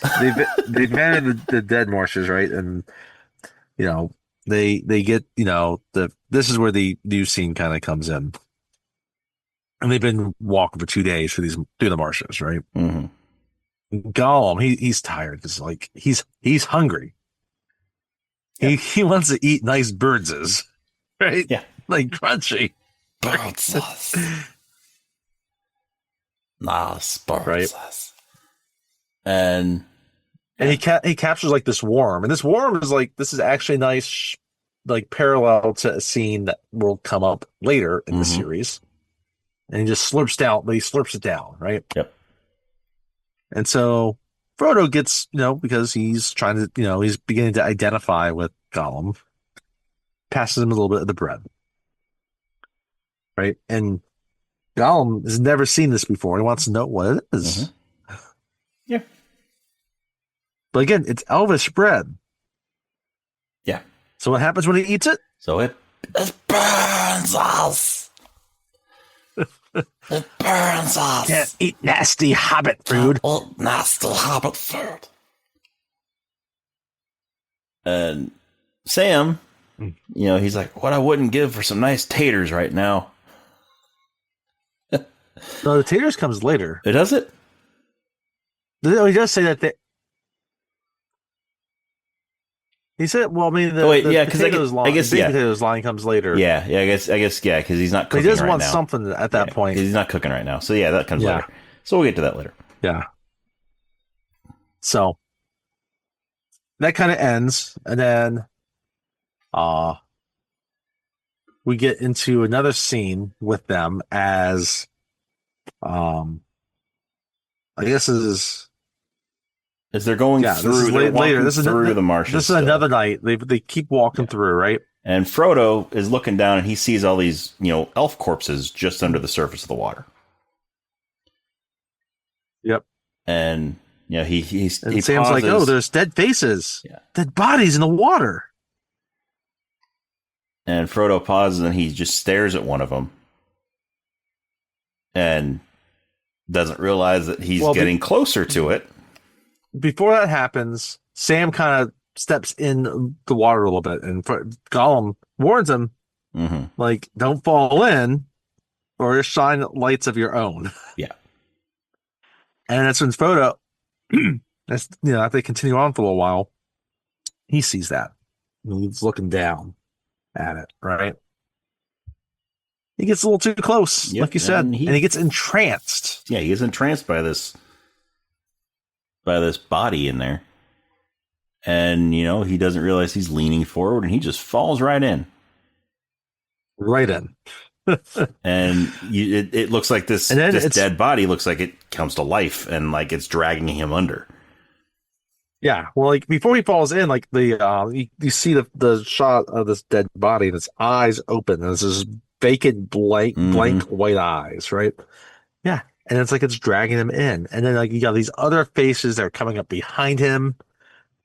It's really, really creepy. Yeah. But then it shows from their point of view on Frodo coming down, and you see Gollum's arm come in and wrap around Frodo, and he pulls him out. Yep, and Gollum's like, "Don't follow the lights." Okay, and it cuts a little bit, and Frodo he's looking back, he's like, "Did Gollum just save me?" Well, he did. He did. I guess that's fair enough. So they gets to that night there, and and it's nighttime. They make it through the dead marshes. Sam's sleeping. Well, not yet. They're still in the dead marshes. They're still sleeping. And Frodo, right? He's not asleep. Sam's asleep. Right? And Frodo is just looking at the ring, and he's stroking it in his hand. Just like Gollum used to do. Right? Just like Gollum used to do. And then it cuts to Gollum. He has his hand out. He's just kind of stroking his bare hand like his ring used to be. He used to have, like the ring used to be there. Right? Malo. And he's just kind of speaking. Right? And, my precious. He speaks loud enough, though, for Frodo to hear him. Right? And Frodo sees him. Right? And he just starts talking to him. He's like, like, you weren't very different from a hobbit once, weren't you? And then Gollum has his little tune, right? Do. So yeah, and he uses his name. He's like, Smeagol. Smeagol. That was your name, wasn't it? You were one of the river folk. And then Gollum is like, Smeagol. And he just starts thinking. That's There's a name I have not heard in a long time. Oh, before you were born.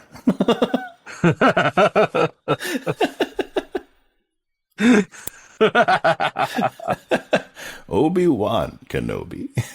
Obi-Wan. There's a name I've not heard since. I think he might mean the old before you were born. Ben Kenobi. That mangled creature is anyway. Yeah. Oh, Uncle Owen. He could have prevented all of this. Anyway, so there's actually, it's interesting here. We'll get to it, but there's a scene we've referenced several times that's in Return of the King that was originally going to be slated to be put here, but they changed it. So we'll get to that in Return of the King when that scene does come up. Yeah. Because you just have Gollum or Smeagol there just thinking about what Frodo just said. They called him by his name. Like Smeagol. He hasn't been called Smeagol in a long time. Right? In a long time. He hasn't had anybody show him any sort of compassion in He's mostly been hanging out in caves with goblins and orcs. Yeah. I mean, the last hobbit he encountered stole his ring.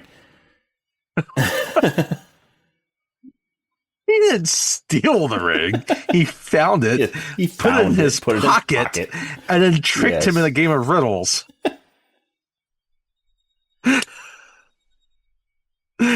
I mean, let's be serious here. Okay. Yeah. I mean, you're right. He didn't actually use a riddle to trick him. No, he just asked him a question. That's not a riddle. It's just a question. What's in my pocket? That's a question.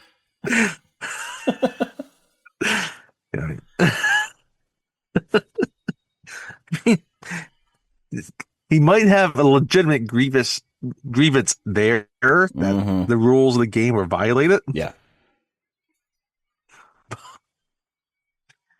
But anyhow, as they're talking, all of a sudden they hear this loud shriek.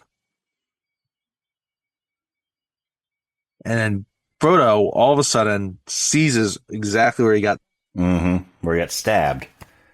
And he grabs his shoulder sword and Gollum's like, and Frodo's like, Frodo, Sam's like, Nazgul, right? And then Smeagol's like, oh, wraiths on wings, right?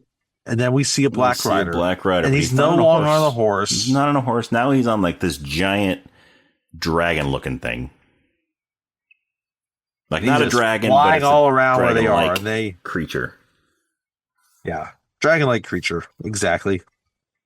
And thankfully, they find a place to hide somehow, as this thing is riding around and screaming, right? And he's clutching at his chest, and Sam's just making sure he doesn't put the ring on. He's holding his hand, and Frodo's just like, I can feel his blade. Right? And Sam, Sam just kind of looks at Gollum's like, I thought we killed them. And Frodo's like, not Frodo, but Gollum's like, oh no, you can't kill them. And it flies off. It's like, come, we have more to go, further to go. And that's when it comes towards, they get out of the marshes, right? And they're climbing. And they kind of come up with this little crust, and then Gollum's like, we made it here to the Black Gate of Moria. Black Gate of Mordor. Yeah, why? We saw the Gate of Moria last movie. Yeah. The Black Gate of Mordor. The Black Gate of Mordor, right? And this is massive gate. They come up over it, and it's huge. And there are people going through it. There are legions of troops from all over. So as they come up and start looking at it, right, we get to the top of the gate, and you see this orc. He's blowing this horn, right, and they start opening the gate, and they have these cave trolls that are pushing, these pulleys on top of it to open up the gate. And then there's this huge mass of men marching through the gate, right? And Gollum runs off. Not yet. He's still with them. They're talking. Just they stay together for a little while. Yeah, that's right, because they haven't slid down. And he's like, it's like, the Dark Lord, right? Like he's amassing his men, the evil men from the south and and of the east, right? To gather all of them together for his, assault on Earth, right? On Middle Earth. On their assault on Middle Earth. Right. And so Sam and Frodo, they're listening to this, and they decide, all right, it's time for us to go. We might as well just get it over with. Run right in. Right. And they're about to do it. But then Gollum stops them. He's like, you can't go in. Right. They'll take it from you. They'll see you. Right. It's like there's another way in. Right? Oh no! Wait, before that happens, Sam gets too close, and he starts. Yeah, he starts falling. Yeah, he's on this stays too close and he kind of stumbles and he falls down. Right. And so Frodo goes down. Frodo has to run after him. Yeah. And so they're, down where the rocks aren't big. It's more like gravel type, down toward the bottom of the rocks, the mountains that they're at. And they're sort of sitting on there where there's like a few bigger rocks here and there down in that area. But one of the soldiers that's walking into the gates hears them. Yep, and he kind of sees the dust and unsettled, and And so when Sam fell, like he created a little landslide with him. So he's like his legs are buried, right? So he's kind of just stuck, and he's out in the open. And so Frodo comes down, gets right up next to him, and as this soldier is breaking from the group, there were 2 soldiers that broke from the group, and they're walking over to investigate. It was 2, yes. And so Frodo grabs his cloak and he throws it over the 2 of them. And these 2 soldiers walk right up to him, and they don't see him. To them, they just look like another rock. Don't see him. Because they're elvish cloaks. Another rock. They're elvish cloaks. It's like a Jedi mind trick. Mm-hmm. So these aren't the hobbits. This is not the rock formation that we're looking for. And so they're standing right in front of them, and they don't see him. You will go back through the black gate. So they turn back, and they go back and get back with a group of soldiers that are going into the gates. And then Frodo throws his cloak back, and they get up and they go. They go back up to Gollum. Yep, they're about to go. And they're about to run in. And Sam's like, I doubt these cloaks are even hiding us in there. Gollum stops them. Right? He's like, they will kill you. They will see you, right? You can't get by them. He's like, but there's another way.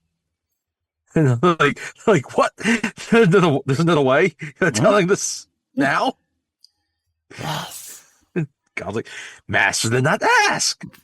There's a path, and then some stairs, and a tunnel. A tunnel. I love how he really does not hide the intention that this place might be super sketchy. Yeah. But they go along with it anyway. He gets real excited when he says a tunnel. He's like, a tunnel!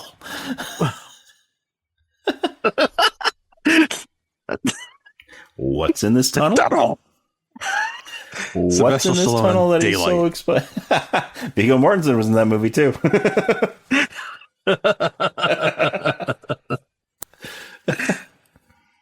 Yes, very excited. Like, but what's in it? Yeah. It's a surprise. It's a surprise. We'll find out next week. Sam is like, I don't know if we should go to this tunnel. Mm-hmm. I think we should try our luck with the black gate. Yeah. It might open up again soon. And Frodo's like, he's led us this far. We should trust him. Sam just looks like, son of a bitch. Yeah. And the gate closes, right? So anyway, so we're back in Fangorn Forest. And we now Merry and Pippin are, they're waiting because let me see what scene was it first. Let me take a look. I have the sequence of scenes. This is we get I think this is when we get a scene that's in the extended cut. No, we don't get Merry and Pippin yet. We get Aragorn and Gimli. Yeah, that's right. That's when they get to Edoras. No, right? No. So they're in the forest. They're going through the forest. Not yet. They're tracking through the forest. And I love how they're looking around. They're trying to find them. And Legolas kind of like, he has a reverence for this place. Mm-hmm. It's not like he thinks it's one of these elven kingdoms. It's like, this forest is old. Yeah. It's full of story and grief. and hate. And Right? meanwhile, Gimli is standing there. Gimli sees some blood carrying around his axe. Licks it. He's like, orc blood. Yeah. And so Gimli's like got his axe at the ready. Yep. And Legolas is like, Gimli, lower your axe. And then, and then at one point, like like, oh, okay. It's like, and he's not making the kindness remarks. Yeah. And the trees start growling at him. He's like, I meant nice forest, right? Forest. It's a scary looking forest, and he's just saying it's a scary looking forest. Yeah. Gimli's just being honest. He's being candid. Yeah. Right? And they're walking around, and then Legolas is hearing what the tree, interpreting what the trees are saying. He's like, the white wizard approaches. Right. And so they all know where the white wizard is. They've got their backs turned to him, and they're kind of planning. Yep. And Legolas is starting to draw up his bow, and Aragorn's ready. Reaching for his sword, and Aragorn says, well, we're going to turn at this point. Do not let him speak. Do not let him speak to you, right? And so they turn around. Legolas, first Gimli throws an axe, and this staff swings over and hits the axe out of the way. Yep. Then Legolas fires an arrow, and the wizard swings over and hits the arrow out of the way. And then Aragorn's holding his sword, and it gets red hot, and he drops it. Aragorn's going to try to strike with the sword, but then it just turns red hot. Has to drop it. Drops it. And then we hear the wizard speak. And it's just kind of distorted, but sounds like Saruman. Sign of Saruman, right? It's distorted, but still sounds like Saruman. And this bright light, tracking two hobbits. This bright light is blocking his face. Yes. And it says you're tracking two hobbits. They passed here not 2 days ago. Right? And it's like, and it's like, and they're like, well, who are you? Like, what's your business? Right? Because they seem at this point kind of convinced it's not Saruman. Yeah, it's not Saruman, yeah. And so he steps out of the light, and we see that it's Gandalf. Is Gandalf with no does big not have pointy the big hat. Pointy hat. I miss the big pointy hat. We don't get the big pointy hat at all anymore. Nope. That's so sad. Yeah, because that was Gandalf the Grey's hat. Now he's not wearing gray. He's all in white.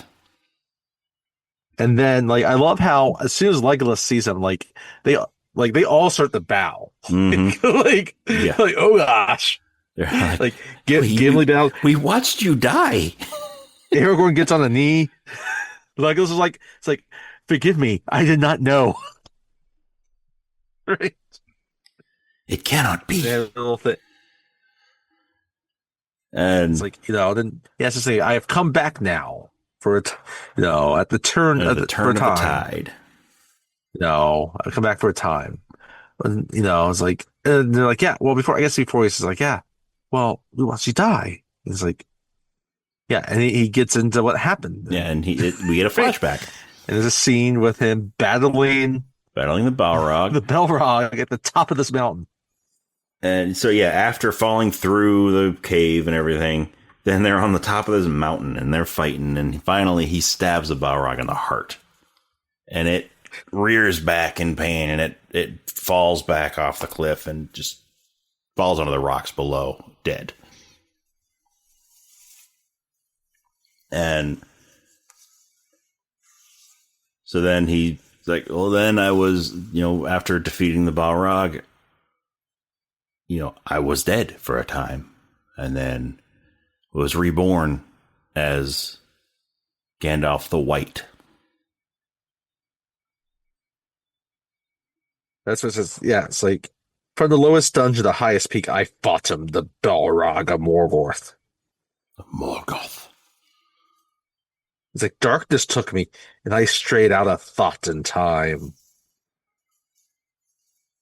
but it was not the end. I felt light in me again. And I love how it cuts. It's like basically a shirtless Ian McKellen. Yeah, a shirtless Ian McKellen. You see from his shoulders up. And he's got the white facial hair and beard, He's got a little bit of blood coming out of his nose. And then he's like, I've been sent back until my task is done. Right? And then everyone just goes like Gandalf. And he just looks like Gandalf. He looks confused. He's like, Gandalf. I was called that once. Or I used to be called that. And Gimli's like, yes, Gandalf. It's like, Gandalf the Grey. Gandalf the Grey. I am Gandalf the White. I love it. I love Legolas' reaction. Like, yes. He knows what that. Legolas knows what it means. Like, yes. Yes. Yep. Legolas has been around for a while. And then Gandalf's like, and I come back to you now at the turn of the tide. Yeah. I mean, at this point, Legolas is over 1,000 years old, isn't he? Yes. He's like, he graduated. Yes. He leveled up. Finally. You got an upgrade. So it follows them as they go out the woods. Since Saruman is no longer, Saruman the White, he's turned his back on the wizard, on the purposes of being a wizard. They needed a new white wizard. So Gandalf has graduated. So that was the line Gimli said. He was talking like, we're in this dark forest, and then they start crumbling down. I was like, I mean, charming forest. So they're walking out of it, right? And they're talking, and now Gandalf has all of his memories back. Yeah, so right? Like, he had to be reminded of who he was. Journey's over, and it begins. He's like, war is at Rohan. We need the ride to Edoras. And so they walk out. Gimli's like, that's not a short distance. So they walk out of the woods, and Gandalf lets out this whistle. Well, they're still talking first, right? They're not there yet, right? This is part of the extended stuff, right? Yeah. And Aragorn's like, yeah, it goes ill with the king. And Gandalf's like, Gandalf's like, yes. And it's funny, like how Gandalf knows all this shit. Yes. He's probably not privy to, but because he's a white wizard now, he can surmise all these things. Kinds of new powers. And then Gandalf finally says, it was more than mere chance that brought Merry and Pippin to Fangorn. A great power has been sleeping here for many long years. The coming of Merry and Pippin will be like the falling of small stones that start an avalanche in the mountains. And Aragorn's like, you've not changed, dear friend. You still speak in riddles. But he never once asked what's in my pocket. And then again, also, a thing is about to happen that has not happened since the older days. The Ents are going to wake up, and they are strong. Well, the Ents already woke up. We saw that with Treebeard. Well, at least one Ent has woken up. Well, true. And so Gimli's like, strong. That's good. And Gandalf's like, so stop your fretting, Master Dwarf. Merry and Pippin are safe. In fact, they're going to be safer than you are soon. And Gimli's like, yes. It's like, oh, the new Gandalf's grumpier than the old one. And that's when they walk out of the forest. One thing with Gandalf the White, his beard's shorter. It's still a long beard, but it's not nearly as long as the Gandalf the Grey's beard was. No, it's not. It's much more kept together. It's much more, it's much prettier. Much more well taken care of. But they still have a gray cloak for him. Yes, they do. They've kept it. Well, it's a different cloak than he was wearing before. It's different cloak. See, he had the other one on when he fell. Yeah. But yeah, he lets out a whistle. It's a whistle, and this white horse comes running from off in the distance and runs up to him, and he's like, Shadowfax, the Lord of the Horses, has been my friend on many a journey, or something to that effect. And Legolas recognizes this horse. He recognizes where this horse comes from. And like it's one of the it's what is like a rare breed of horse that is this legendary horse. Do I have a name? Maybe I can find a name real quick. His name is Shadowfax. One of the Miras. Yes, the Miras. Unless my eyes deceive me, this is the Miras. And so Gandalf gets onto Shadowfax's back, and he says, Shadowfax, show us the meaning of haste. And then that's when Shadowfax pulls out a dictionary. And he flips it to the word haste. And he's like, there. No, that's... Hashtag what? Why is that in the dictionary?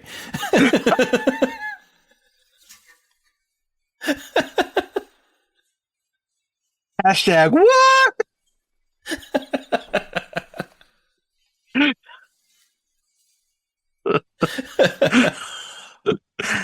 6, 7. Oh boy. No, don't start that.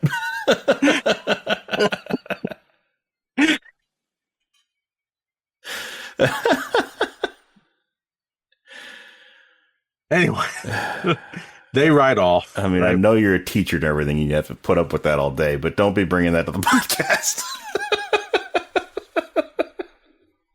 So they've ridden off, and now is when we cut back to Merry and Pippin, and they're kicking it with Treebeard. Mm-hmm. When they kick it with Treebeard, yeah.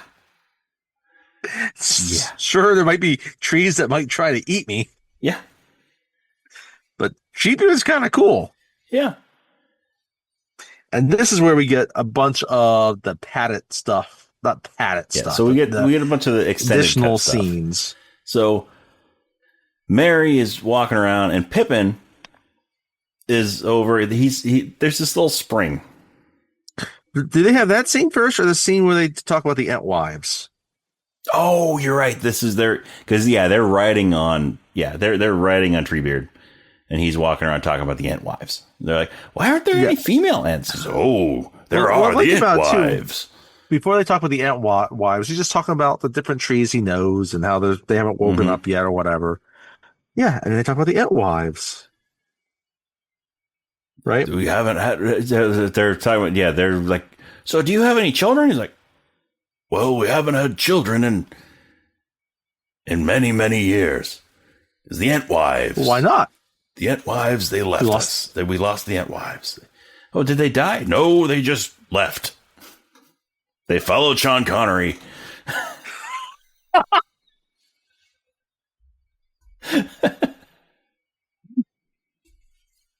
Which means they're probably dead, because you know what happens with his girls.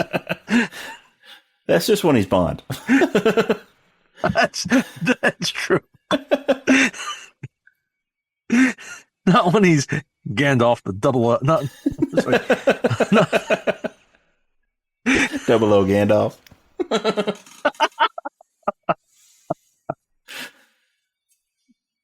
Dolph. Well, Gandalf. That's like. I love how Treebeard's just asking. It's like, have you ever seen Entwives in your Shire? It's like, and Pippin's like, I don't think so. What do they look like? And this is maybe like one of the saddest lines that's out there. And I mean, the sequence in the book is sad too. Don't quite remember.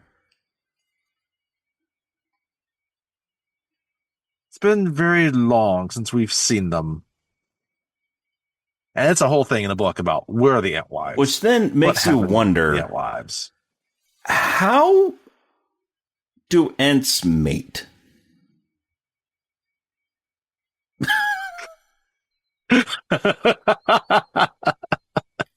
I mean, does a male ant go up to an ant wife and just be like, a "Hey, vine. There's like this, yeah, what do they do? Like, does the male ant just walk up to the female ant and just be like, "Hey, I got wood"?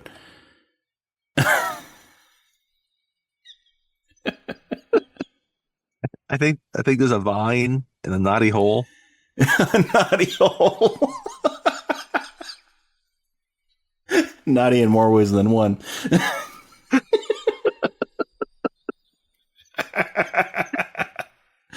A twig and a naughty hole. And There's some sap involved. oh my. It's a very zesty activity.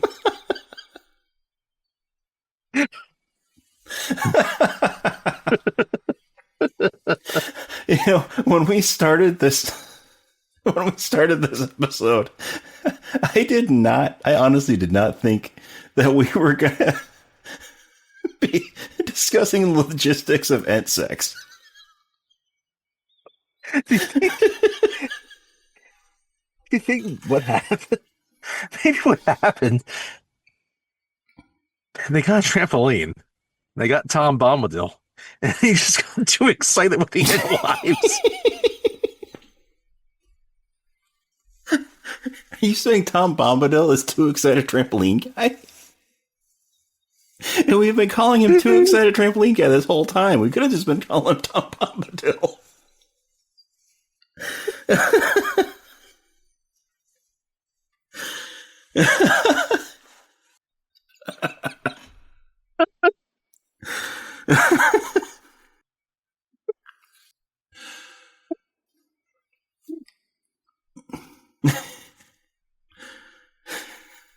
So another way that they could create an ant baby is, I don't know, does the male ant rip off one of his nuts and plant it?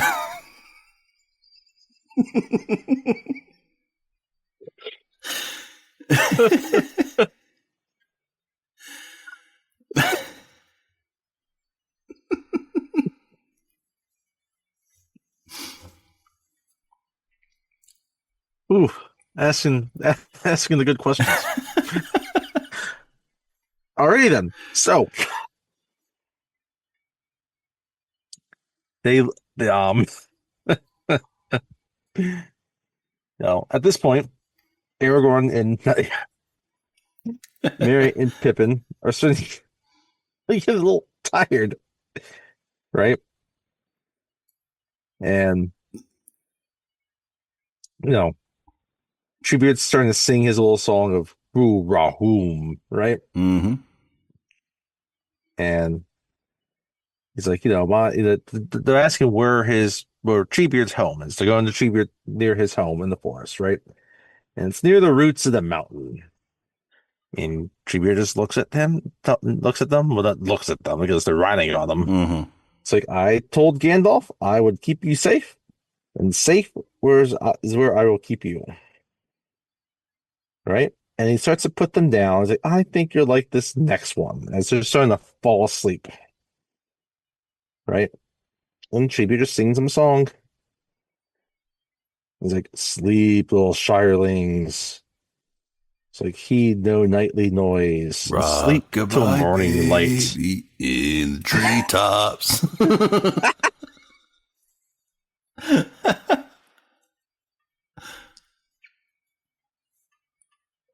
Right? And as he puts him down, he just tells them, I have business in the forest, many to call and to wake.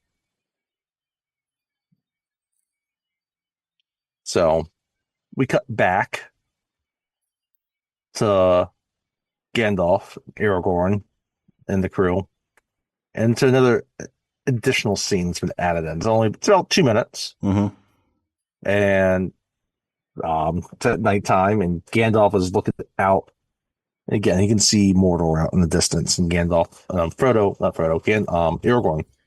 comes up to him. Right? And they just kind of start talking about how Saruman and Sauron are kind of coordinating together. But specifically how Sauron is afraid of Aragorn. Now he does not want him to become king. Mm-hmm. So that he's going to start striking fast using Saruman to destroy Rohan. Right? But then he's just like, we have an advantage in that they don't know that they can't even guess or surmise that we want to destroy the ring. They think we're going to try to use it. It's out there in secret, making its way in the hands of a hobbit. Right? He's like, our hope now lies with Frodo. At this point, he doesn't know yet that Sam went with Frodo. Mm-hmm.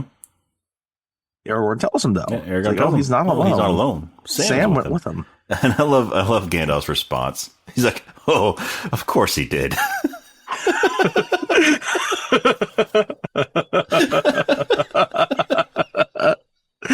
And he's like, good.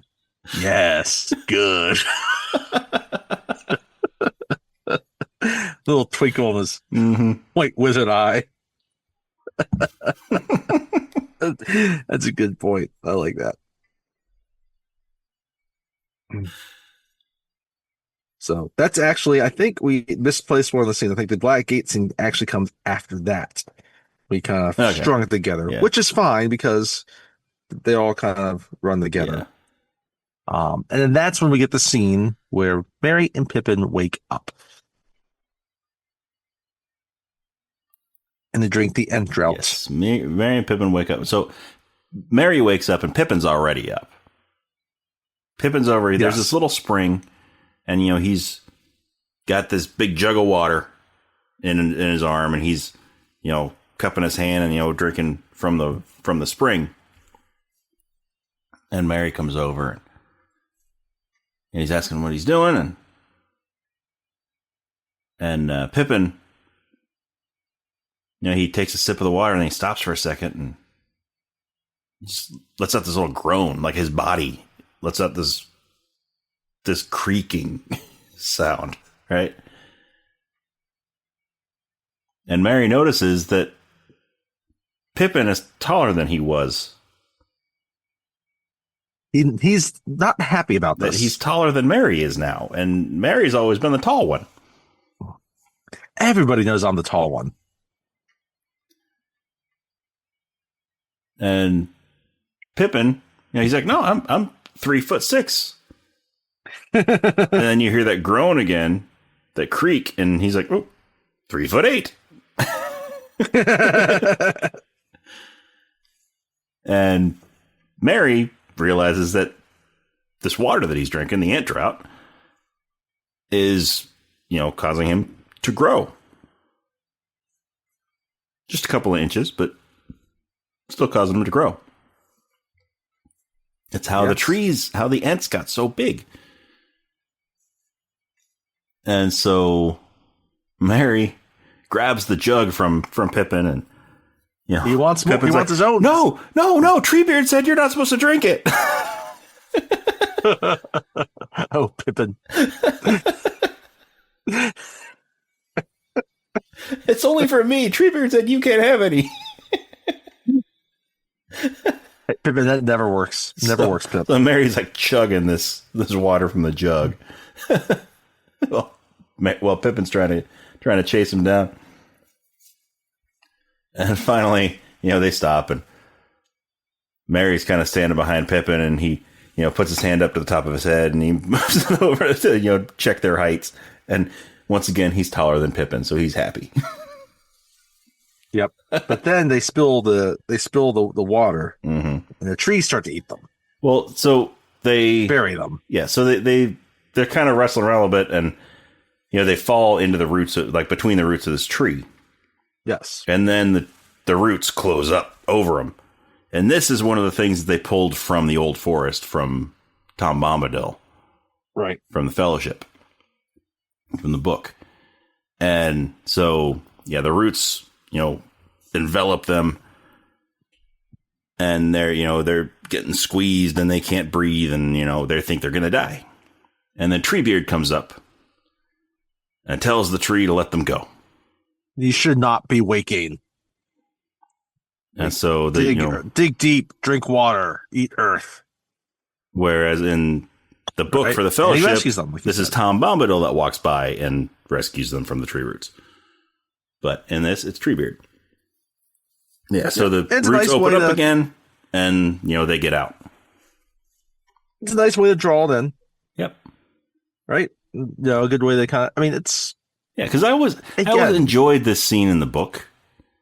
In the book for Fellowship, so I'm glad that they added it. They found a way to add it into the movies. Right. And, I understand how they not including this in the theatrical cut because it could be a little bit confusing and it's not part of the main action happening. Now, the drinking of the ant drought, it's a nice scene to add. That was in the book for Two Towers. The roots part was in Fellowship.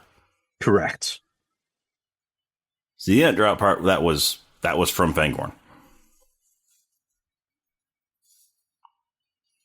So we've cut back to our Aragorn, Gimli, Legolas, and Gandalf, and they're riding on the other horses, and they're approaching Edoras, right?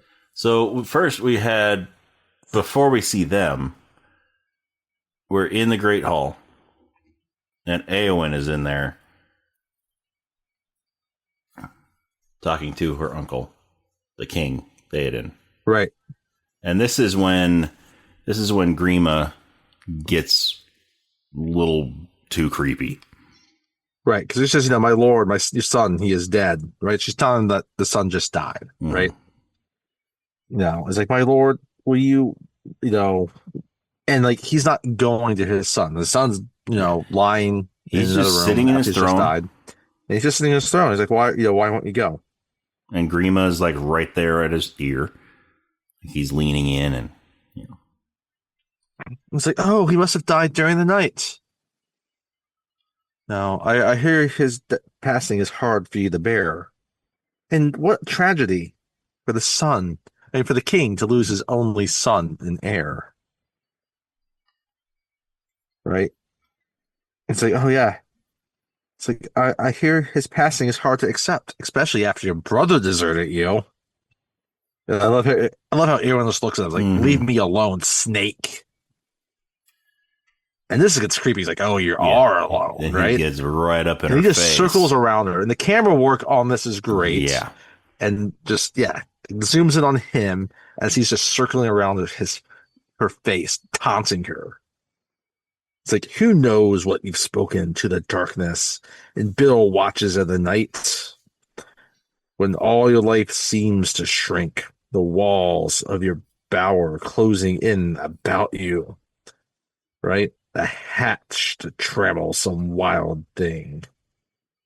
And then he caresses her cheek. Yeah. Right? Just creepy. And he's like, so fair and so cold, like a morning spring, clinging in a winter's chill. And then it looks like he wants to lean in for a kiss. And she kicks him in the crotch and runs. No, she just says, your words are poison. Yeah. And she turns around and walks out the door. And she runs out to the out of the Great Hall. And she goes and stands at the top of the steps, and there's this flag. Yep, and it's got a horse on it.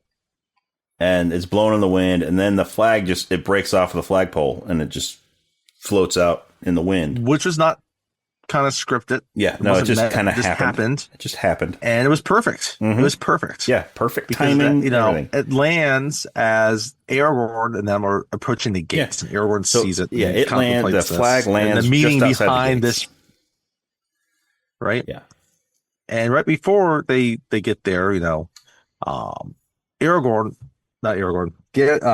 warns them to, be careful about what they say to the king. Yeah. Right. And he said, we will not be welcomed here.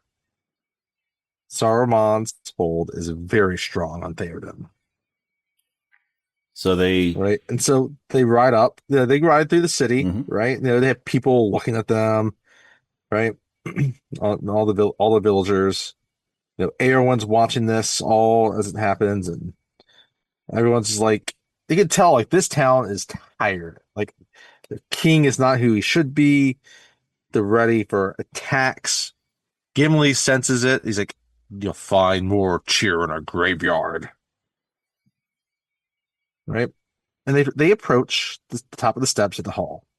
And there's a whole host of soldiers there, and like their leader, this guy named Hama. Yeah, he comes up and he says, and at this point, Gandalf is wearing a gray cloak over his white robes. Yes. And he's got a different staff than he he has a different staff. He's got a white staff now instead of the brown one he had before. But Hama just looks at him, comes up and he's like, I cannot allow you before Theoden King so armed. Gandalf Greyhelm by order of Grimawardtongue. You can tell like he doesn't really want to do this. Yeah, but he's like, I have my orders. He does. You can't go in. They all. I love this scene. Yeah, they all take off all their weapons. Aragorn. So and it takes like just several minutes. Yeah, they're just like each of them. They're just taking out all their weapons. Legolas pulls his knives out of his back, the sheaths on his back, and he's like flips them over and hands them to him. Pulls his bow off. Aragorn hands him his sword, pulls his knife out of his thing, pulls another knife out, and he just. Gimli reluctantly passes him his battle axe. And then they walk up to Gandalf. He finally looks at Gandalf. He's like, it's like, Gandalf, sword. your staff. Or your staff. Your staff. And your staff. Gandalf plays the old man card. He's like, oh, you wouldn't rid an old man of old man of his walking stick. And Hama's like, okay, we can go in. And so they go in. And there's tension in the air. Like everyone's not knowing what Gandalf is going to do here. Yeah. Right? So they walk in and it's, it's just King Theoden in his throne with Grima, with Wormtongue. And Grima's just talking to him. He's whispering to him. He's like, my lord, Gandalf the Grey is coming. He is a herald of woe. The herald of woe. What phrasing? I should use that. That's great phrasing, isn't it? Who is a herald of woe? Wow, he's such a herald of woe.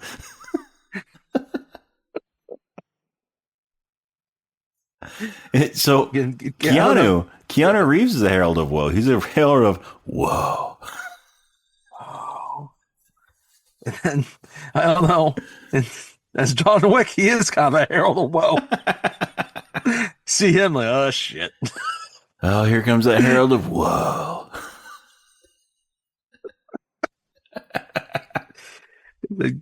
Again, they continue walking, and Gandalf's like, the courtesy of your hall is somewhat lessened of late, Theoden King.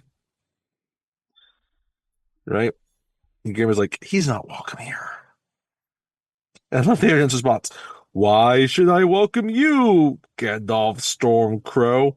And he looks over at Grim. I was like, was that the line I was supposed to say? Yeah, he's like, is that what? I didn't see a cue card. And then Grim was like, just question, my liege. And then again, Grim was like, late is the hour which this conjurer chooses to appear. Lath spell I name him. Ill news is ill guessed. And then Gandalf's like, be silent. Keep your forked tongue behind your teeth. I have not passed through fire and death to bandy crooked words with a witless worm. We got Herald of Woe and witless worm. Talking head away with words. The Gandalf raises his staff. And Frodo, Grim was like, shit. Like, I told you to take a staff. And then Hammer's brother, Gambling, is over there, right? Mm-hmm. And he's ready to draw swords. And Hammer's like, wait a second. Wait. And then these other soldiers start to come in, and uh, Aragorn, Legolas, and Gimli, they knock him down, right? You Yeah, know. they don't need their weapons to take people out. And then, meanwhile, Gandalf just keeps saying, Theoden, too long have you sat. And no, they don't. Too long have you sat in the shadows, right? Then Gimli knocks down Gimli and just puts a foot on his chest. Mm-hmm. He just steps on him. He just steps on him. I don't need my axe. I just need my foot. He's like, I would stay still if I were you. He pulls a Captain Morgan pose on him. I love Grima's look. He just has a foot on him, and he's just cowering.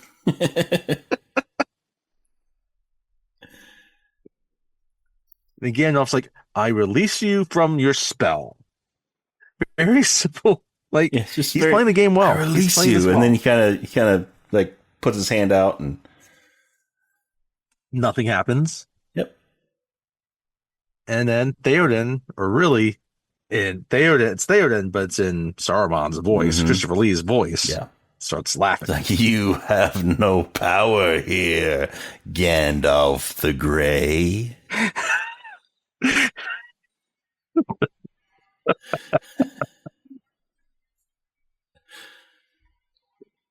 And you see the others, like Aragorn's looking, it's like, what's happening?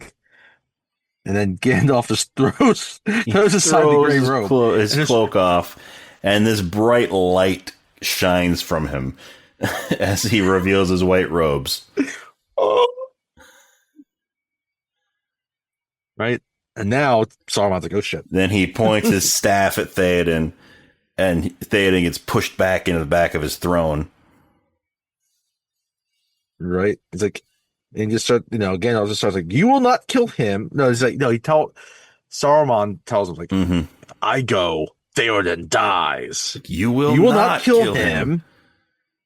You will not kill me. And now, you will not kill him just like you didn't kill me. That's right. And then now Eowyn is showing up, and like she wants to try to go to Theoden. Like she doesn't know what's happening, but Aragorn holds her back. Yeah. And so you will not kill me. You will not kill him. And then Theoden just says, not Theoden. Well, Theoden says it, but Saruman. Like, Rohan is mine. And then Gandalf just says it one last time, be gone! And he motions his staff at him again. And then it cuts to Saruman standing at the Palantir, the crystal ball thing, and he just flies back. He flies back. And through lands the doors, on his like back. kind of go to his, like, where like just falls on the floor. And he just looks embarrassed. And now, like, he doesn't know what to do. Gandalf is now a white. Gandalf's a white. Our Gandalf is a white. Not a gray. Not a gray, not a brown, not a blue. He's a white.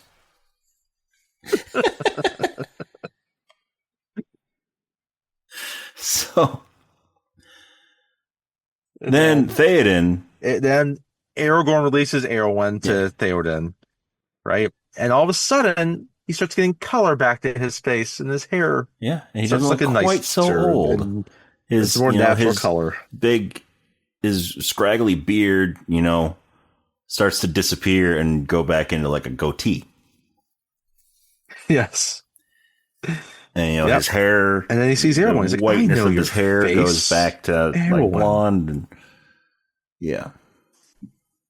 And then he looks over. He sees Ian McKellen. He's like, Gandalf, when did you get here? I haven't seen you in 50 years. And then he's like, breathe the free air again, my friend. And he's looking around like, dark have been my dreams of late. I love this part. Gandalf looks at him like, your fingers remember the old strength better. if they grasped your sword. And he hands him his sword. I love the little heart shape at the end. Yeah. The hilt there. I love his sword. Yep. Right. And then he looks at it. Yeah, and that's also Hammer gives.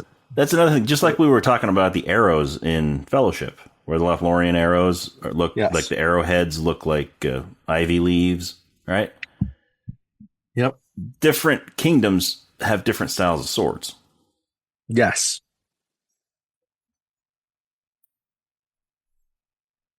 And what really is like, it's a heart shape. It's really like two horse heads. Yeah. Kind of like come together. It forms like a heart. But yeah, because they're the horse lords. Yeah. So it makes sense. So like the swords in Rohan look way different than the swords in Gondor. Right. Looks way different than what the Dunedain up north are carrying. Right. So he grabs it, Hammer, hands it to him. He grabs it. And it's like he looks at it. And then he turns his gaze and he sees Grima, and he's got this look in his eyes. Right? And Grima gets thrown out of the hall. He's like, I've only ever served you, my lord. And Theo's like, yo, you would have had me crawling on all fours like a beast. Like a beast. I love that. Like a beast. Bernard Hill's so great in this movie, in both movies. Yeah. And then Grima's like, send me not from your side. And he's about to kill him, right? He's about to come up for the strike. But Aragorn is like, no, enough blood has been shed on his accounts. He should have let him kill him. He should have. Because Aragorn holds out his hand, and Grima just spits on it. Hope he doesn't have the AIDS. I know, right?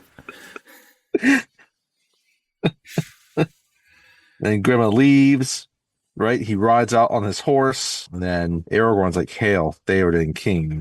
And all the villagers have knelt. Gimli is knelt. But the Theoden's looking around. It's like, where's Theoden? Where is my son?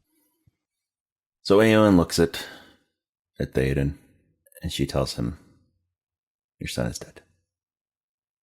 Yeah. And it's the harsh truth that this is, and it's a recent thing too, right? Because it was just prior to Gandalf and the crew getting there to release Theoden. But, he's been obviously possessed, or held captive in a way, in a matter of speaking. And you look at him, he's Bernard Hill's like vacant stare when he first realizes that he's looking around, right? He sees Eowyn, right? He just was about to kill his advisor, Wormtongue. Yeah. He sees Gandalf and Aragorn. He knows them. He sees a bunch of his peasants and then some of his other guards, right? Gimli and Hama. But his son should be there, right? Yeah. His nephew should be there too. But and it's a yeah. So it's a valid question, and I would think that any father, after such the being released, like he was aware he was kind of being held in check like that, and it's a valid question. Yeah, and that'd be a rough thing to kind of wake up to after that, right? Being told, "Oh yes, your son is dead." Yeah, and he portrays it so well. Yes, he does, especially within this scene, and then the scene that follows it, which is extended from the theatrical cut, right? And it's one of my favorite kind of extended scenes within the entire trilogy. Yeah, because it gives you a true sense of the spirituality of the Rohan people and their culture. We talked about how cool his hilt was, right? It's got the two horse heads kind of forming like a heart, right? Yeah. And the horsemen. And you look at Edoras, which is like the capital. And it's, again, very Norse, kind of Nordic, Old English feel, right? Yeah.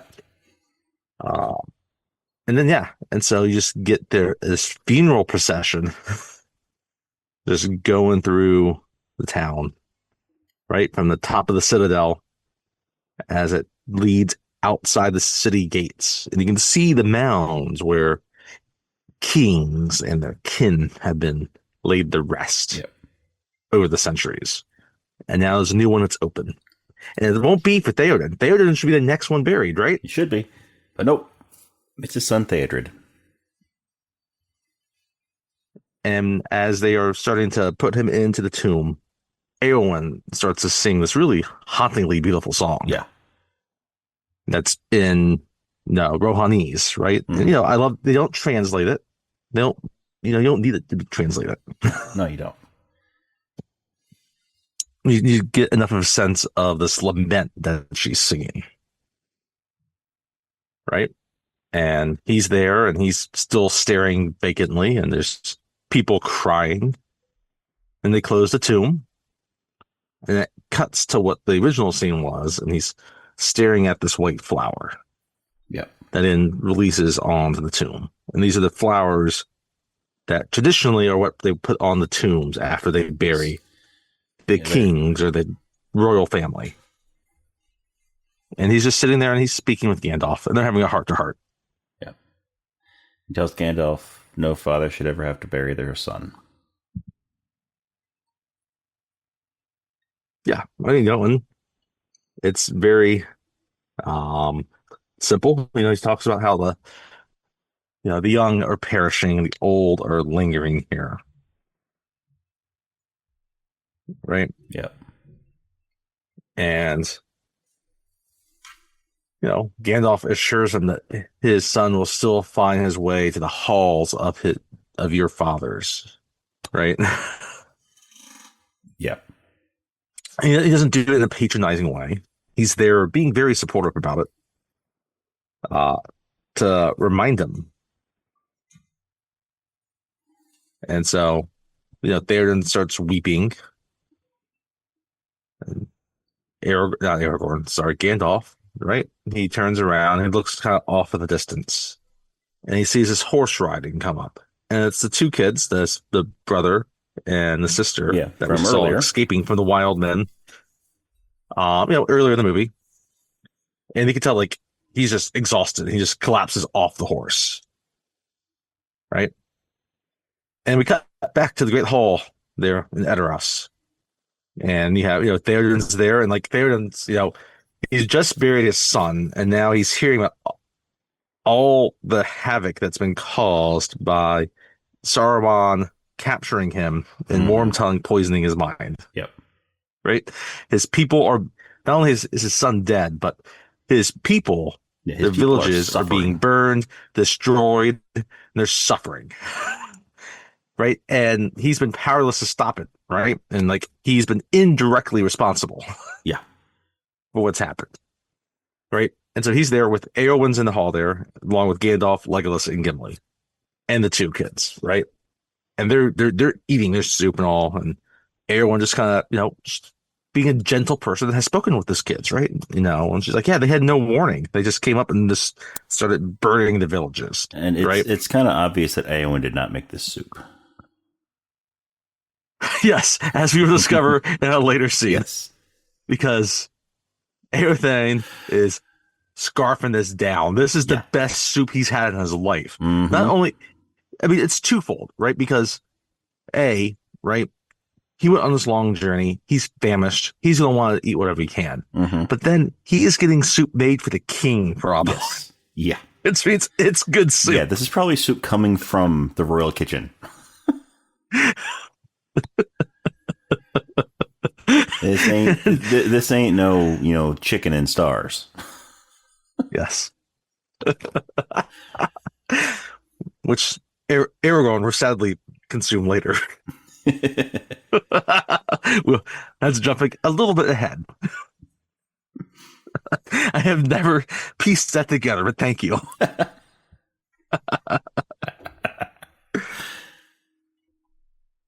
But Gandalf is sitting right next to Theoden. He's like, "This is a taste of what Saruman's going to unleash, right?" And Theoden's just got his his hand is like, ah, right. And he's like, it's like, what am I gonna do about this, right? It's like, and it's like, and Aragorn, right? He's there. He's still nicely presented. He's still looking pretty well. And he's like, and they get to talking. And then Theoden finally, he gets up and he's walking around. He's just like, I know what it is that you want me to do, right? And he's thinking like they want Theoden and the Rohirrim to kind of meet Saruman head on. Yeah. But he's not willing to do that. It's like, and then Aragorn just speaks up like, he's like, well, Theoden just says, I don't want to risk open war. And Aragorn just bluntly says, "Must smoke in his pipe. Open war is upon you." Yeah. It's here. Whether you risk it or not. Like it or not. It's here. Theoden gets a little pissy about this. He's like, last I looked, Theoden, not Aragorn, was king of Rohan. And like Gimli's there, he's eating something too, and he's drinking some ale. It's just dribbling all down his beard, and he picks up his beard, wipes his face with it, kind of burps a little bit while this is going on. Gimli's being Gimli. Legolas is just standing in the back, not saying a word.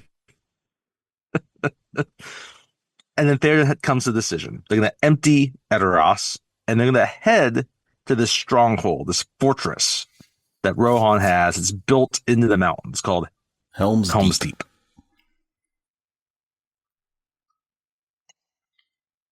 Right? And that's like, they're going to escape there, right? And that's where they can be safe. They can hold up, they seemingly basically be able to hold up against a siege. Yeah, they can basically go there and wait until Saruman grows old and dies, which is going to be a long time because he's a wizard. Right? That's basically his plan. They're going to go stay in Helm's Deep for the rest of their lives. Because he doesn't want to go and meet Saruman's forces on the field of battle. Right. And so Gimli actually kind of gets a little miffed at this. It's like they should stand and fight and all this. And Aragorn, he's being empathetic. It's like, he's doing what he thinks is best for his people. Yeah. Like, it's safer there than here. Mm-hmm. Which is true. Yeah. Well, we all know Aragorn not gonna be able to stand a that siege. They should fight. But yeah, he's got to be. And so then he's got to be diplomatic about it. They go in the stables, and Gandalf just looks at Aragorn's like, Theoden's going to need you before the end, right? But I'm going to go out. I'm going to go find Éomer, and the rest of the party. I'm going to go find Éomer. We're going to go find a strip club. And then on the 5th day, we're going to be there at the first light. Yeah, because it'll take me like 20 minutes to find him. I know right where he is. But we're going to wait 5 days.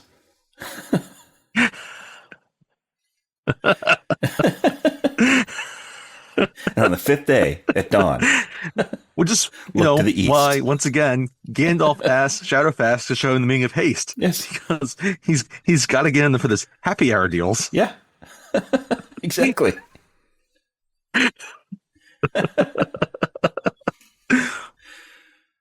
And so now we get a mixture of actually some stuff that kind of gets added in. So we get a scene where we're back in the stables, different stables, and we see Theodred's horse, right? Mm-hmm. Only he could tame. Yes. Brago. Right? And this I love this aspect of it too, because and we've talked about this, like the horse culture is huge in Rohan. Yes. Rohan are the horse people. They are the horse lords. So I like seeing that they kind of add this into it because it shows that close connection that they have with their horses. Yeah. Right. We see the close connection of, the elves and their lands And just nature in general. Adds to the forest and the nature, right? So it's good to be able to see Rohan and their close connection to their horses. Yeah. Yeah, and so there's 3 or 4 guys that are trying to calm this horse down. But it's rearing up, it's there going too. Crazy. And Aragorn just walks in and he starts talking to it in Elvish. Mm-hmm. And just starts to calm lightly down. to it. Just lightly talking to it in Elvish, almost a whisper. And, he's walking up, putting his hand on his forehead, just very gently, caressing the horse as he's walking by it, calming it. And, all of a sudden it stops rearing up, but, it gets back down on all fours and, it calms down. And, yeah, and then these guys, these men of Rohan, they're surprised. They don't know how he did this. This guy from outside of their realm just walks in and calms Theodred's horse. Yeah, just like that. And so Arwen's impressed by it. And it's like, how do you do that? Well, how do you know Elvish? How do they do that? Like, I was raised in Rivendell. I was raised by the elves. It's like, it's a big she's flex. Like, oh, you're one of those guys.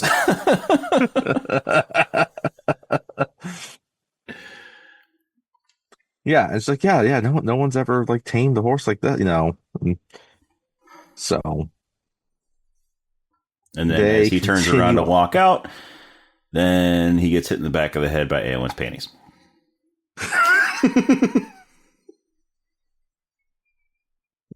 That's almost true. There's several scenes where it feels like that's about to happen. Yeah.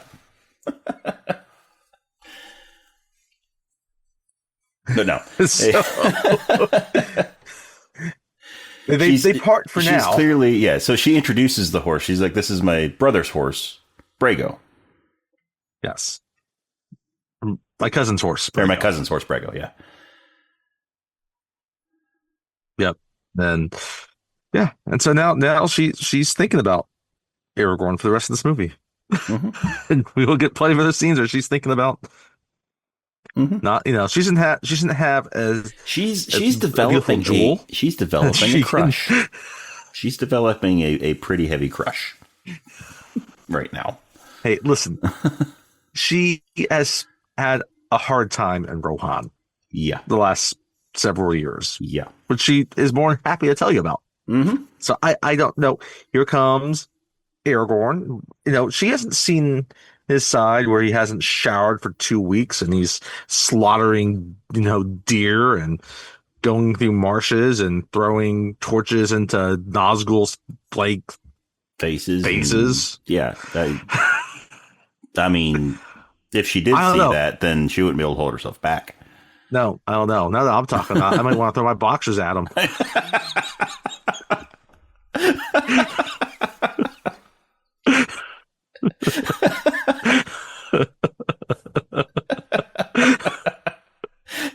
That boy is one mean motherfucker.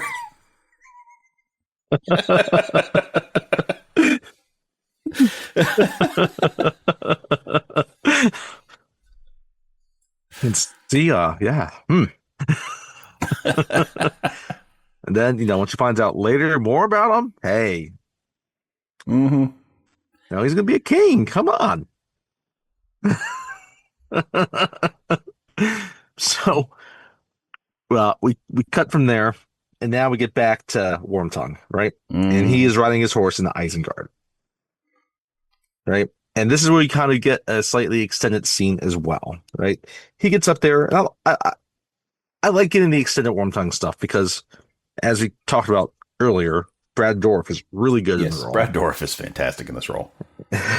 And so, any chance to kind of get him being a little bit creepier, but being creepy with Saruman, Christopher Lee, I'm all for. Yeah, because getting Christopher Lee and Brad Dourif together. I know in these scenes. See, Brad Dourif we've already established can get super creepy, right?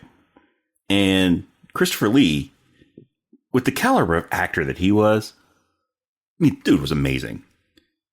He just piles on the creepiness when he and Bradorf are conversing.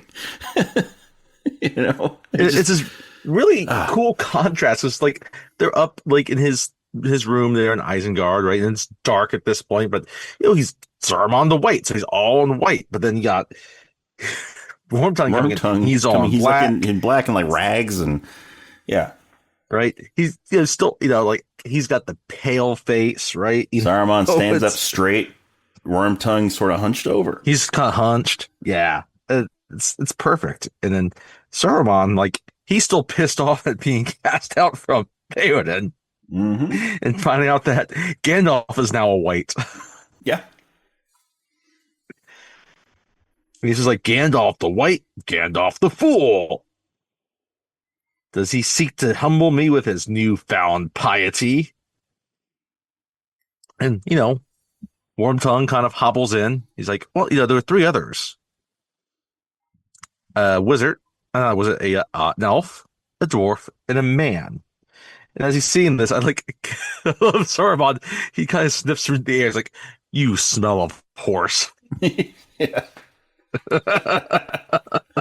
Well, he was just in Rohan.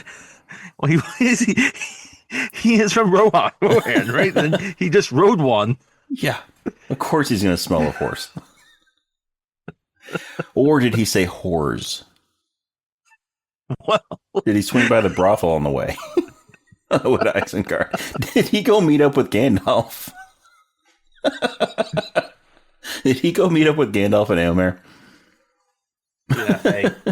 Éomer's like, it's okay. You're going to pay. You pay. Yeah. All's forgiven. Lap dances for everybody.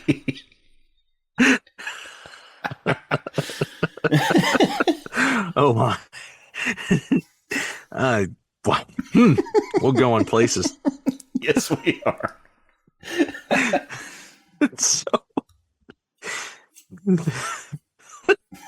So I'm like, the man, was he from Gondor? It's like, no. His clothing was much less refined for that. There's no way he was from Gondor. He was ill-dressed. He's like, oh, but no, he had a ring. Mm-hmm. And Saruman's about to think nothing of it. He's like, a ring, did he? And he describes it. Right? And it's two serpents on the ring. I'm not sure how he got such a good look at that ring. Well, he did spit on his hand. I don't know. It's a good question. Like, to be able to describe it as well as he does. He does. Because he says it has two serpents with emerald eyes, one devouring, the other crowned with golden flowers. Right? And Saruman, he's on his rest. He sits down. Saruman has big books. Mm-hmm. Yes. Right? So he opens one of them to the page that has the ring. It's like the ring of Barahir, right? It's like, Gandalf thinks he found the Isildur's heir. No, that line was broken years ago. He's like, it matters not. The world of man shall fall, and it will begin at Rohan. Right? And then we cut back to Rohan, and we're with Theoden, and we're with Gamling, right? Have we said who plays Gamling yet? I can't recall if we don't think we have, but Bruce Hopkins plays Gamling. Bruce Hopkins plays Gamling. Maybe we did. Right. But either way. And Bruce he's Hopkins getting, helping Theoden, get dressed, right? He's getting his riding shoes on, his riding gloves to ride off, to Helm's Deep. And he told Gamling, he is proud of his country. He's proud of his city, right? And he's afraid of leaving. Theoden reassures him that this is not defeat and that we will return. Right? Gamling leaves, and Theoden has to even reassure himself that they will return. Mm-hmm. Right? Now we kind of cut into a scene that's somewhat similar to the earlier scene with Eowyn and Aragorn. Right? She's in the hall now, and now she's practicing practicing her swordsmanship. She has a sword and she's swinging it around, and yeah. And she turns and swings right as Aragorn is walking up. And he's got to bring his elvish knife up to block it before she chops his head off.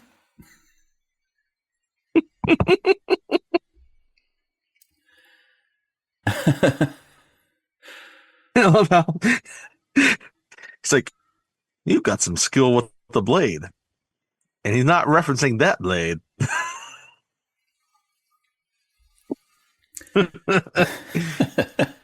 Right? So it's like, no. But when she talks about how the women of Rohan are strong, they're not feeble, right? They're right. They can fight. Mm-hmm. And this, I like this. This establishes really for the next two movies that she's someone that wants to fight. Yes. And not fight for her own glory, but fight for her country. Yeah. She wants to fight for her people. She wants to protect fight them. for her people. The people that she loves. Right? And yeah, I like how she puts it. Yeah, women of this country learned long ago that those without swords may still. I lost the perfect. I lost it for a second. They still die upon them. It's like, I feel neither death nor pain. And then Aragorn is like, well, what do you fear, my lady? I like how he calls her my lady. Mm-hmm. It's like a cage. To stay behind bars until old age, except that all chance of valor has gone beyond recall or desire. Aragorn looks at her. She's like, you're a daughter of kings, a shield maiden of Rohan, right? That's again that says it right there. Shield maiden. I do not think that will be your fate, right?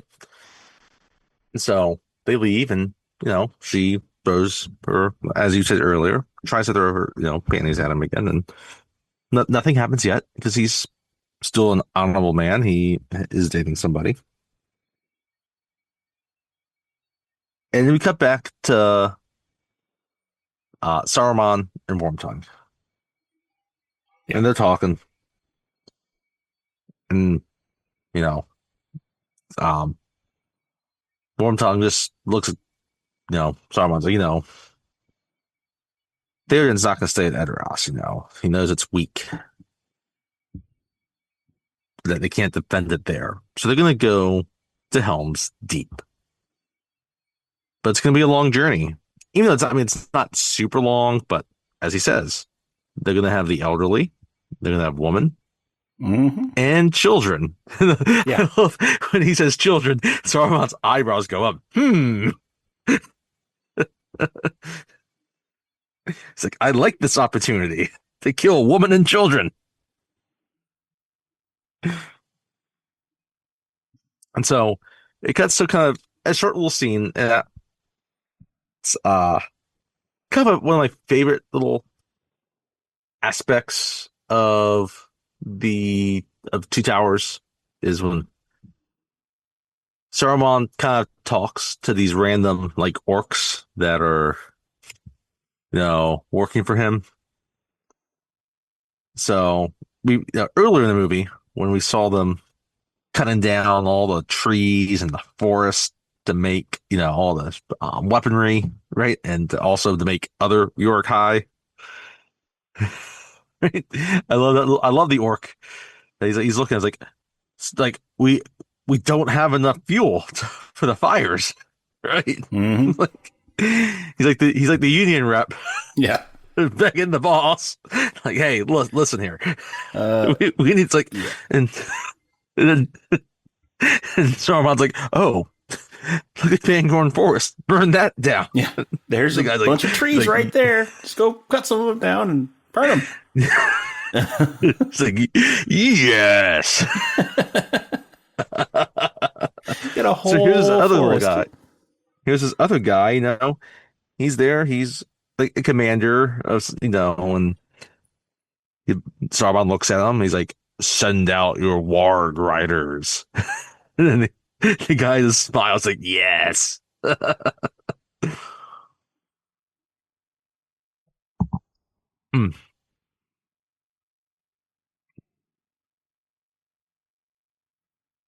And so now, it's been a while since we've spent some time with Frodo and Sam and Gollum, right?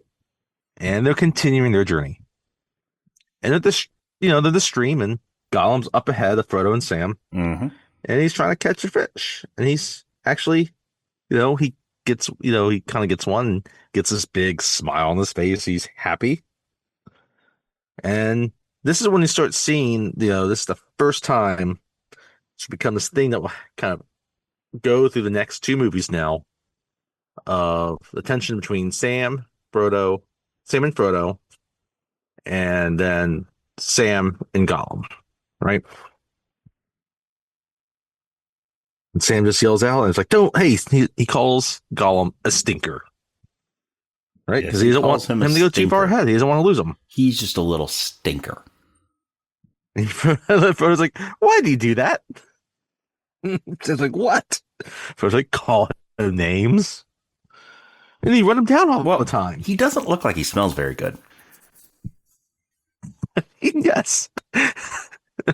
If Warm Tongue can smell like a horse, what can Gollum smell like? Mm-hmm. I mean, he's over 500 years old. Yeah, and he's been living in a cave, and looks like he's never bathed, ever, even before he got the ring.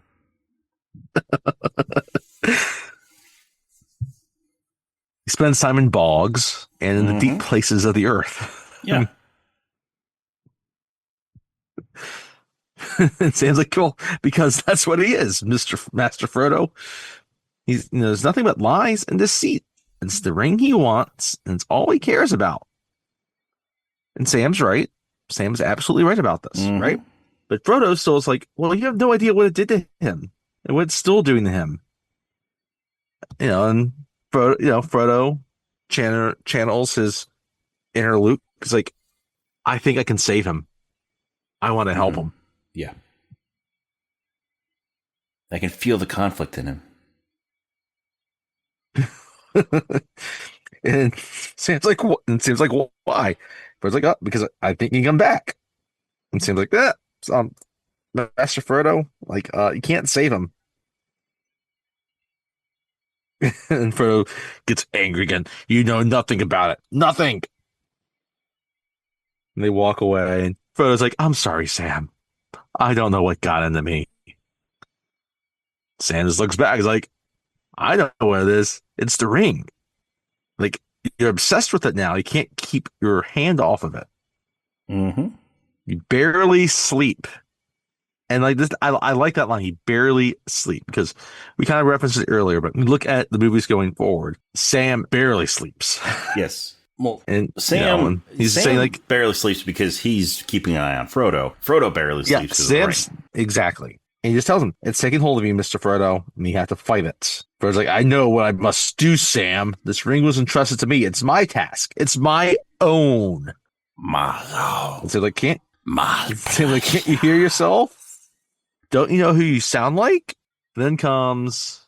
He sounds like that little stinker. Probably the scene that really cements Gollum as this terrific character and cements Andy Serkis's performance. It's so memorable and it's so well done. Yeah. Because it cuts to nighttime. Frodo and Sam are actually sleeping, it seems like. And Gollum has gone off just a little bit away, still close by, right? In case they wake up, they can see him, right? And he's sitting at this tree and he starts talking. And then he starts talking some more. In a slightly different inflection on his voice. Yes. And at first, it seems like they're, it almost looks, they cut it. So it seems like they're sitting on opposite trees, looking at each other. The first one you can tell it's kind of Gollum. It's a nastier voice, right? It's like, we want it. We needs it. We must have the precious. We needs it. We must have the precious. They stole it from us. They stole it from us. Sneaky little hobbitses. And then we get a slightly more gentle, not really a naive voice, but almost a more tortured voice. It's like, no, master. No, master. No, master. Master loves us. They will cheat you and hurt you. And then, like, master's my friend. Master's my friend. Keep going. You can do it. You don't have any friends. Yes, I do. It's because you smell. You smell like that, you're not going to have any friends. You got to change your underwear, Smeagol.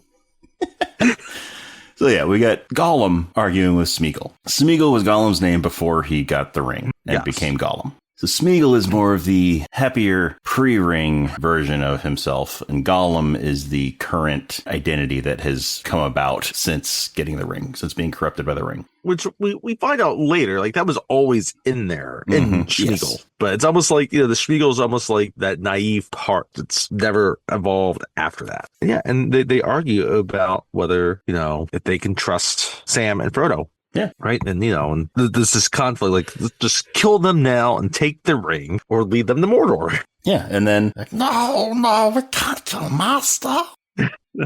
But she could do it. Oh, yeah. Who's she? We can let her do it.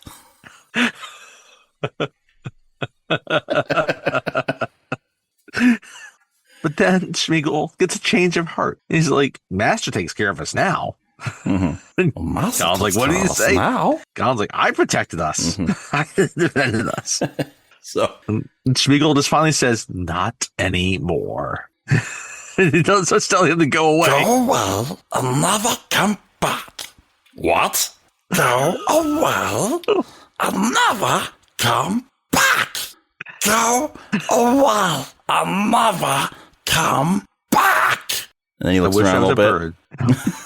It's like far away from here. Far away. Yeah, he doesn't hear Gollum anymore, and he looks around. He's gone! And then starts dancing around. Free!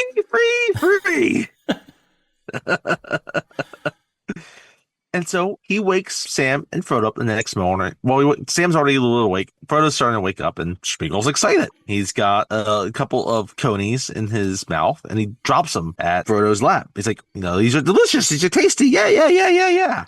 Now, these aren't conies like what you get at Sonic. They're not like foot-long conies like hot dogs. No. They're rabbits. A couple of rabbits. And Frodo's a little bit taken aback, and he's like, where did this Gollum come from? Like, why did he drop these at me? It's like he's a puppy bringing Frodo his slippers in the morning. Yes, exactly. or a dead bunny rabbit. Like, we're not supposed to kill the bunny rabbits in the backyard. Unless they're for breakfast or second breakfast. But not 11sies. Sam, he kind of shakes his head and he decides, you know what, maybe I should make a little bit of an effort with Smeagol. And so he picks up, it's like, you're going to make him sick eating them like that. There's only one way to eat these. And then he cuts and he's making a stew and Smeagol's like, you ruined them. Sam's like, there's not much meat on them in the first place. What we need is a few good taters. What's taters, precious? Potatoes. Boil them, mash them, cook them in a stew. Lovely, crisp, yummy potatoes. And you can see Sam just transporting himself back to the Shire with some crispy ass potatoes and a nice cut of meat with a nice ale, and a good pipe weed, and a fire. Yeah. And Spear's like, bah, and spits his tongue out and says, like, even you couldn't say no to that. Oh, yes, we could. Give it to us raw. Give it to us raw. I'm wiggling. Sam just looks like, you're hopeless. Now, I love this because I've seen Sean Astin speak before at Comic Cons, and it was a question and answer session. And you asked him a question? I did not ask him a question. But it's funny, like he's kind of accepted this. And I don't think he would have thought this when he did this line in the movie when it first came out, how he will now be just associated with the line, potatoes. And so it's the line. Yeah. So people come up to him now and they need him. He delivered it perfectly. They just need him to say potatoes. It is one of the best line deliveries in the entire series. Yes, it is. It has become part of him. It's iconic with Sean Astin. Anyway. But while they're having this conversation about how to eat these conies, Frodo hears some noises. So he wanders off just a little bit, and Sam finally notices this. He's like, Frodo? And then, he finds them, and they're kind of where they are, right? There's kind of like a big ridge that they're on top of. And they're able to look down, and there's all these men that are walking. Some are on horses, and Smeagol catches up with them. He's like, yes, those are servants of the Dark Lord. He's calling all these evil men to him to make his war. And so they're thinking about it and like, okay. And they're about to leave because they're hearing some other noises going on. And Gollum sneaks back because he starts not liking what's happening. And they're going to leave too. But then coming through, they hear this big animal roar. And then they see this huge animal come out. And it's got all these men on top of it. And it's the Oliphant. It's an Oliphant. It's a gigantic elephant. Like elephant, yes. An elephant the size of an Imperial Walker, like an AT-AT or AT-AT, if you want to pronounce it that way. I mean, if you want to think about it too in terms of like woolly mammoths are huge, but it's looks more like bigger than that. Woolly mammoths are woolly also, right? Yeah. It still has the skin of an elephant, but with these huge tusks as well. Tusks, and it's got like 4 of them. Like 2 huge tusks and then 2 like half-size ones coming out right by those. And Sam is excited because aside from the elves, one thing he also has wanted to see his entire life. An Oliphant. Is an Oliphant. And he's like, no one at home will believe this. And this is this. I love this little the little. Yeah, it's just exchange. a little departure from the reality that they're facing. They just get to enjoy something for just a second. And it's funny, even though these are evil men, like there's this creature that is huge and beautiful, and yeah, it's being used for evil purposes, but itself is not this evil creature. No. And then you just get this. I love the exchange. It's wordless. Frodo and Sam just look at each other, and there's this joy that they got to see this magnificent thing. It goes back to when Frodo talks about how, like, when he was talking to Bilbo in Rivendell, when he used to dream he was on one of Bilbo's adventures with him about all these things. And here he is now enjoying, he's on his own adventure. And then this is part of it, seeing this foreign creature that just brings this joy to him. But then things start to get kind of wild, right?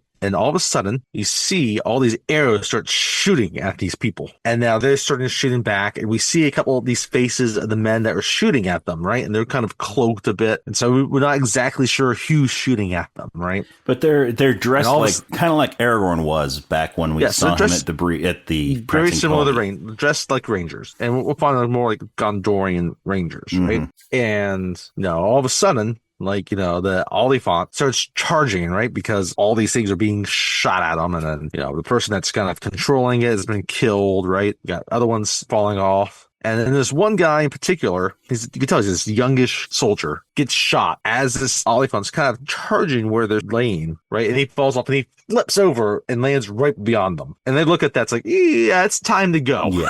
Yeah. And they're about to go, but then Frodo runs straight into one of these guys that's cloaked. And Sam, he's about to go after him. He draws his sword, but then these other guys, they surround them. And out pops this guy, David Wenham. And at this point, Smeagol has sort of disappeared. Yeah, so David Wenham comes out. Right? We all know where he is. It's just Sam, Frodo, and these other guys, right? And Sam's just saying, hey, wait, no, we're innocent travelers. And this guy's like, there's no travelers in this land. Right? Yeah. Only agents of the Dark Lord. Frodo's up on his feet now. He's like, nobody goes to the area around Mordor for vacation. That's right. Like, what? Why are you going to North Korea again? I want to see its beaches. But Frodo's like, hey, listen, we're on an errand of secrecy. Those that claim to oppose the enemy would do well not to hinder us. And now this part, I love this. I'm glad they added this in from the theatrical cut. This theatrical cut basically ends right here, but they give us about another 20 to 30 seconds of dialogue. You can tell this guy, he's the leader of all these guys. It's like the enemy. And he looks at this young guy that they just killed. It's like his sense of purpose is probably not much different than yours or mine. You kind of wonder, where did he come from? Was he evil at heart? And what lies or threats led him on this long march from his home? And if he would have rather not have stayed there instead and have peace. And then he says, war will make corpses of us all. And then he looks at the other guys like, bind their hands. Now, in the original extended edition, when it was 2 discs, this is where the first disc cuts off. Yes. It does not cut off here, obviously. We cut back to, I want to get ahead of ourselves. I like this introduction here, right? Yes, so do I. this character is mysterious. You buy that he is not one of the enemies, right? You can have a good guess. Yeah, I mean, he definitely does not. Yeah, he definitely does not come off as a bad guy, right? Yeah, he doesn't. You can tell he's not from Rohan, so he doesn't. Okay, is he from Gondor? And what's going to happen? You're not certain. It's the last guy from Gondor tried to take the ring. Mm-hmm. So it leaves us, leaves you a good spot of who he is. And it's a nice, subtle introduction to him. Because, yeah, you don't know his full motive, what he's thinking, okay? And you're just, wondering what's going to go on from here. And, we'll get into it, but it's funny. Like, this is one of the sections of the book that kind of gets contracted a bit. There's a lot more that kind of happens that gets There's a lot in here in the book. But, I mean, they got to cut some stuff for the movie. They got to cut some stuff off because you need to focus on some main action that's going to happen, which is fine. It's a little too bad, but, I get it. They convey enough of who this character is going to be once we, see the full picture. You're going to have that sense and what's happening. And that brings us to the end of part 1 of The Two Towers. Stay tuned for part 2.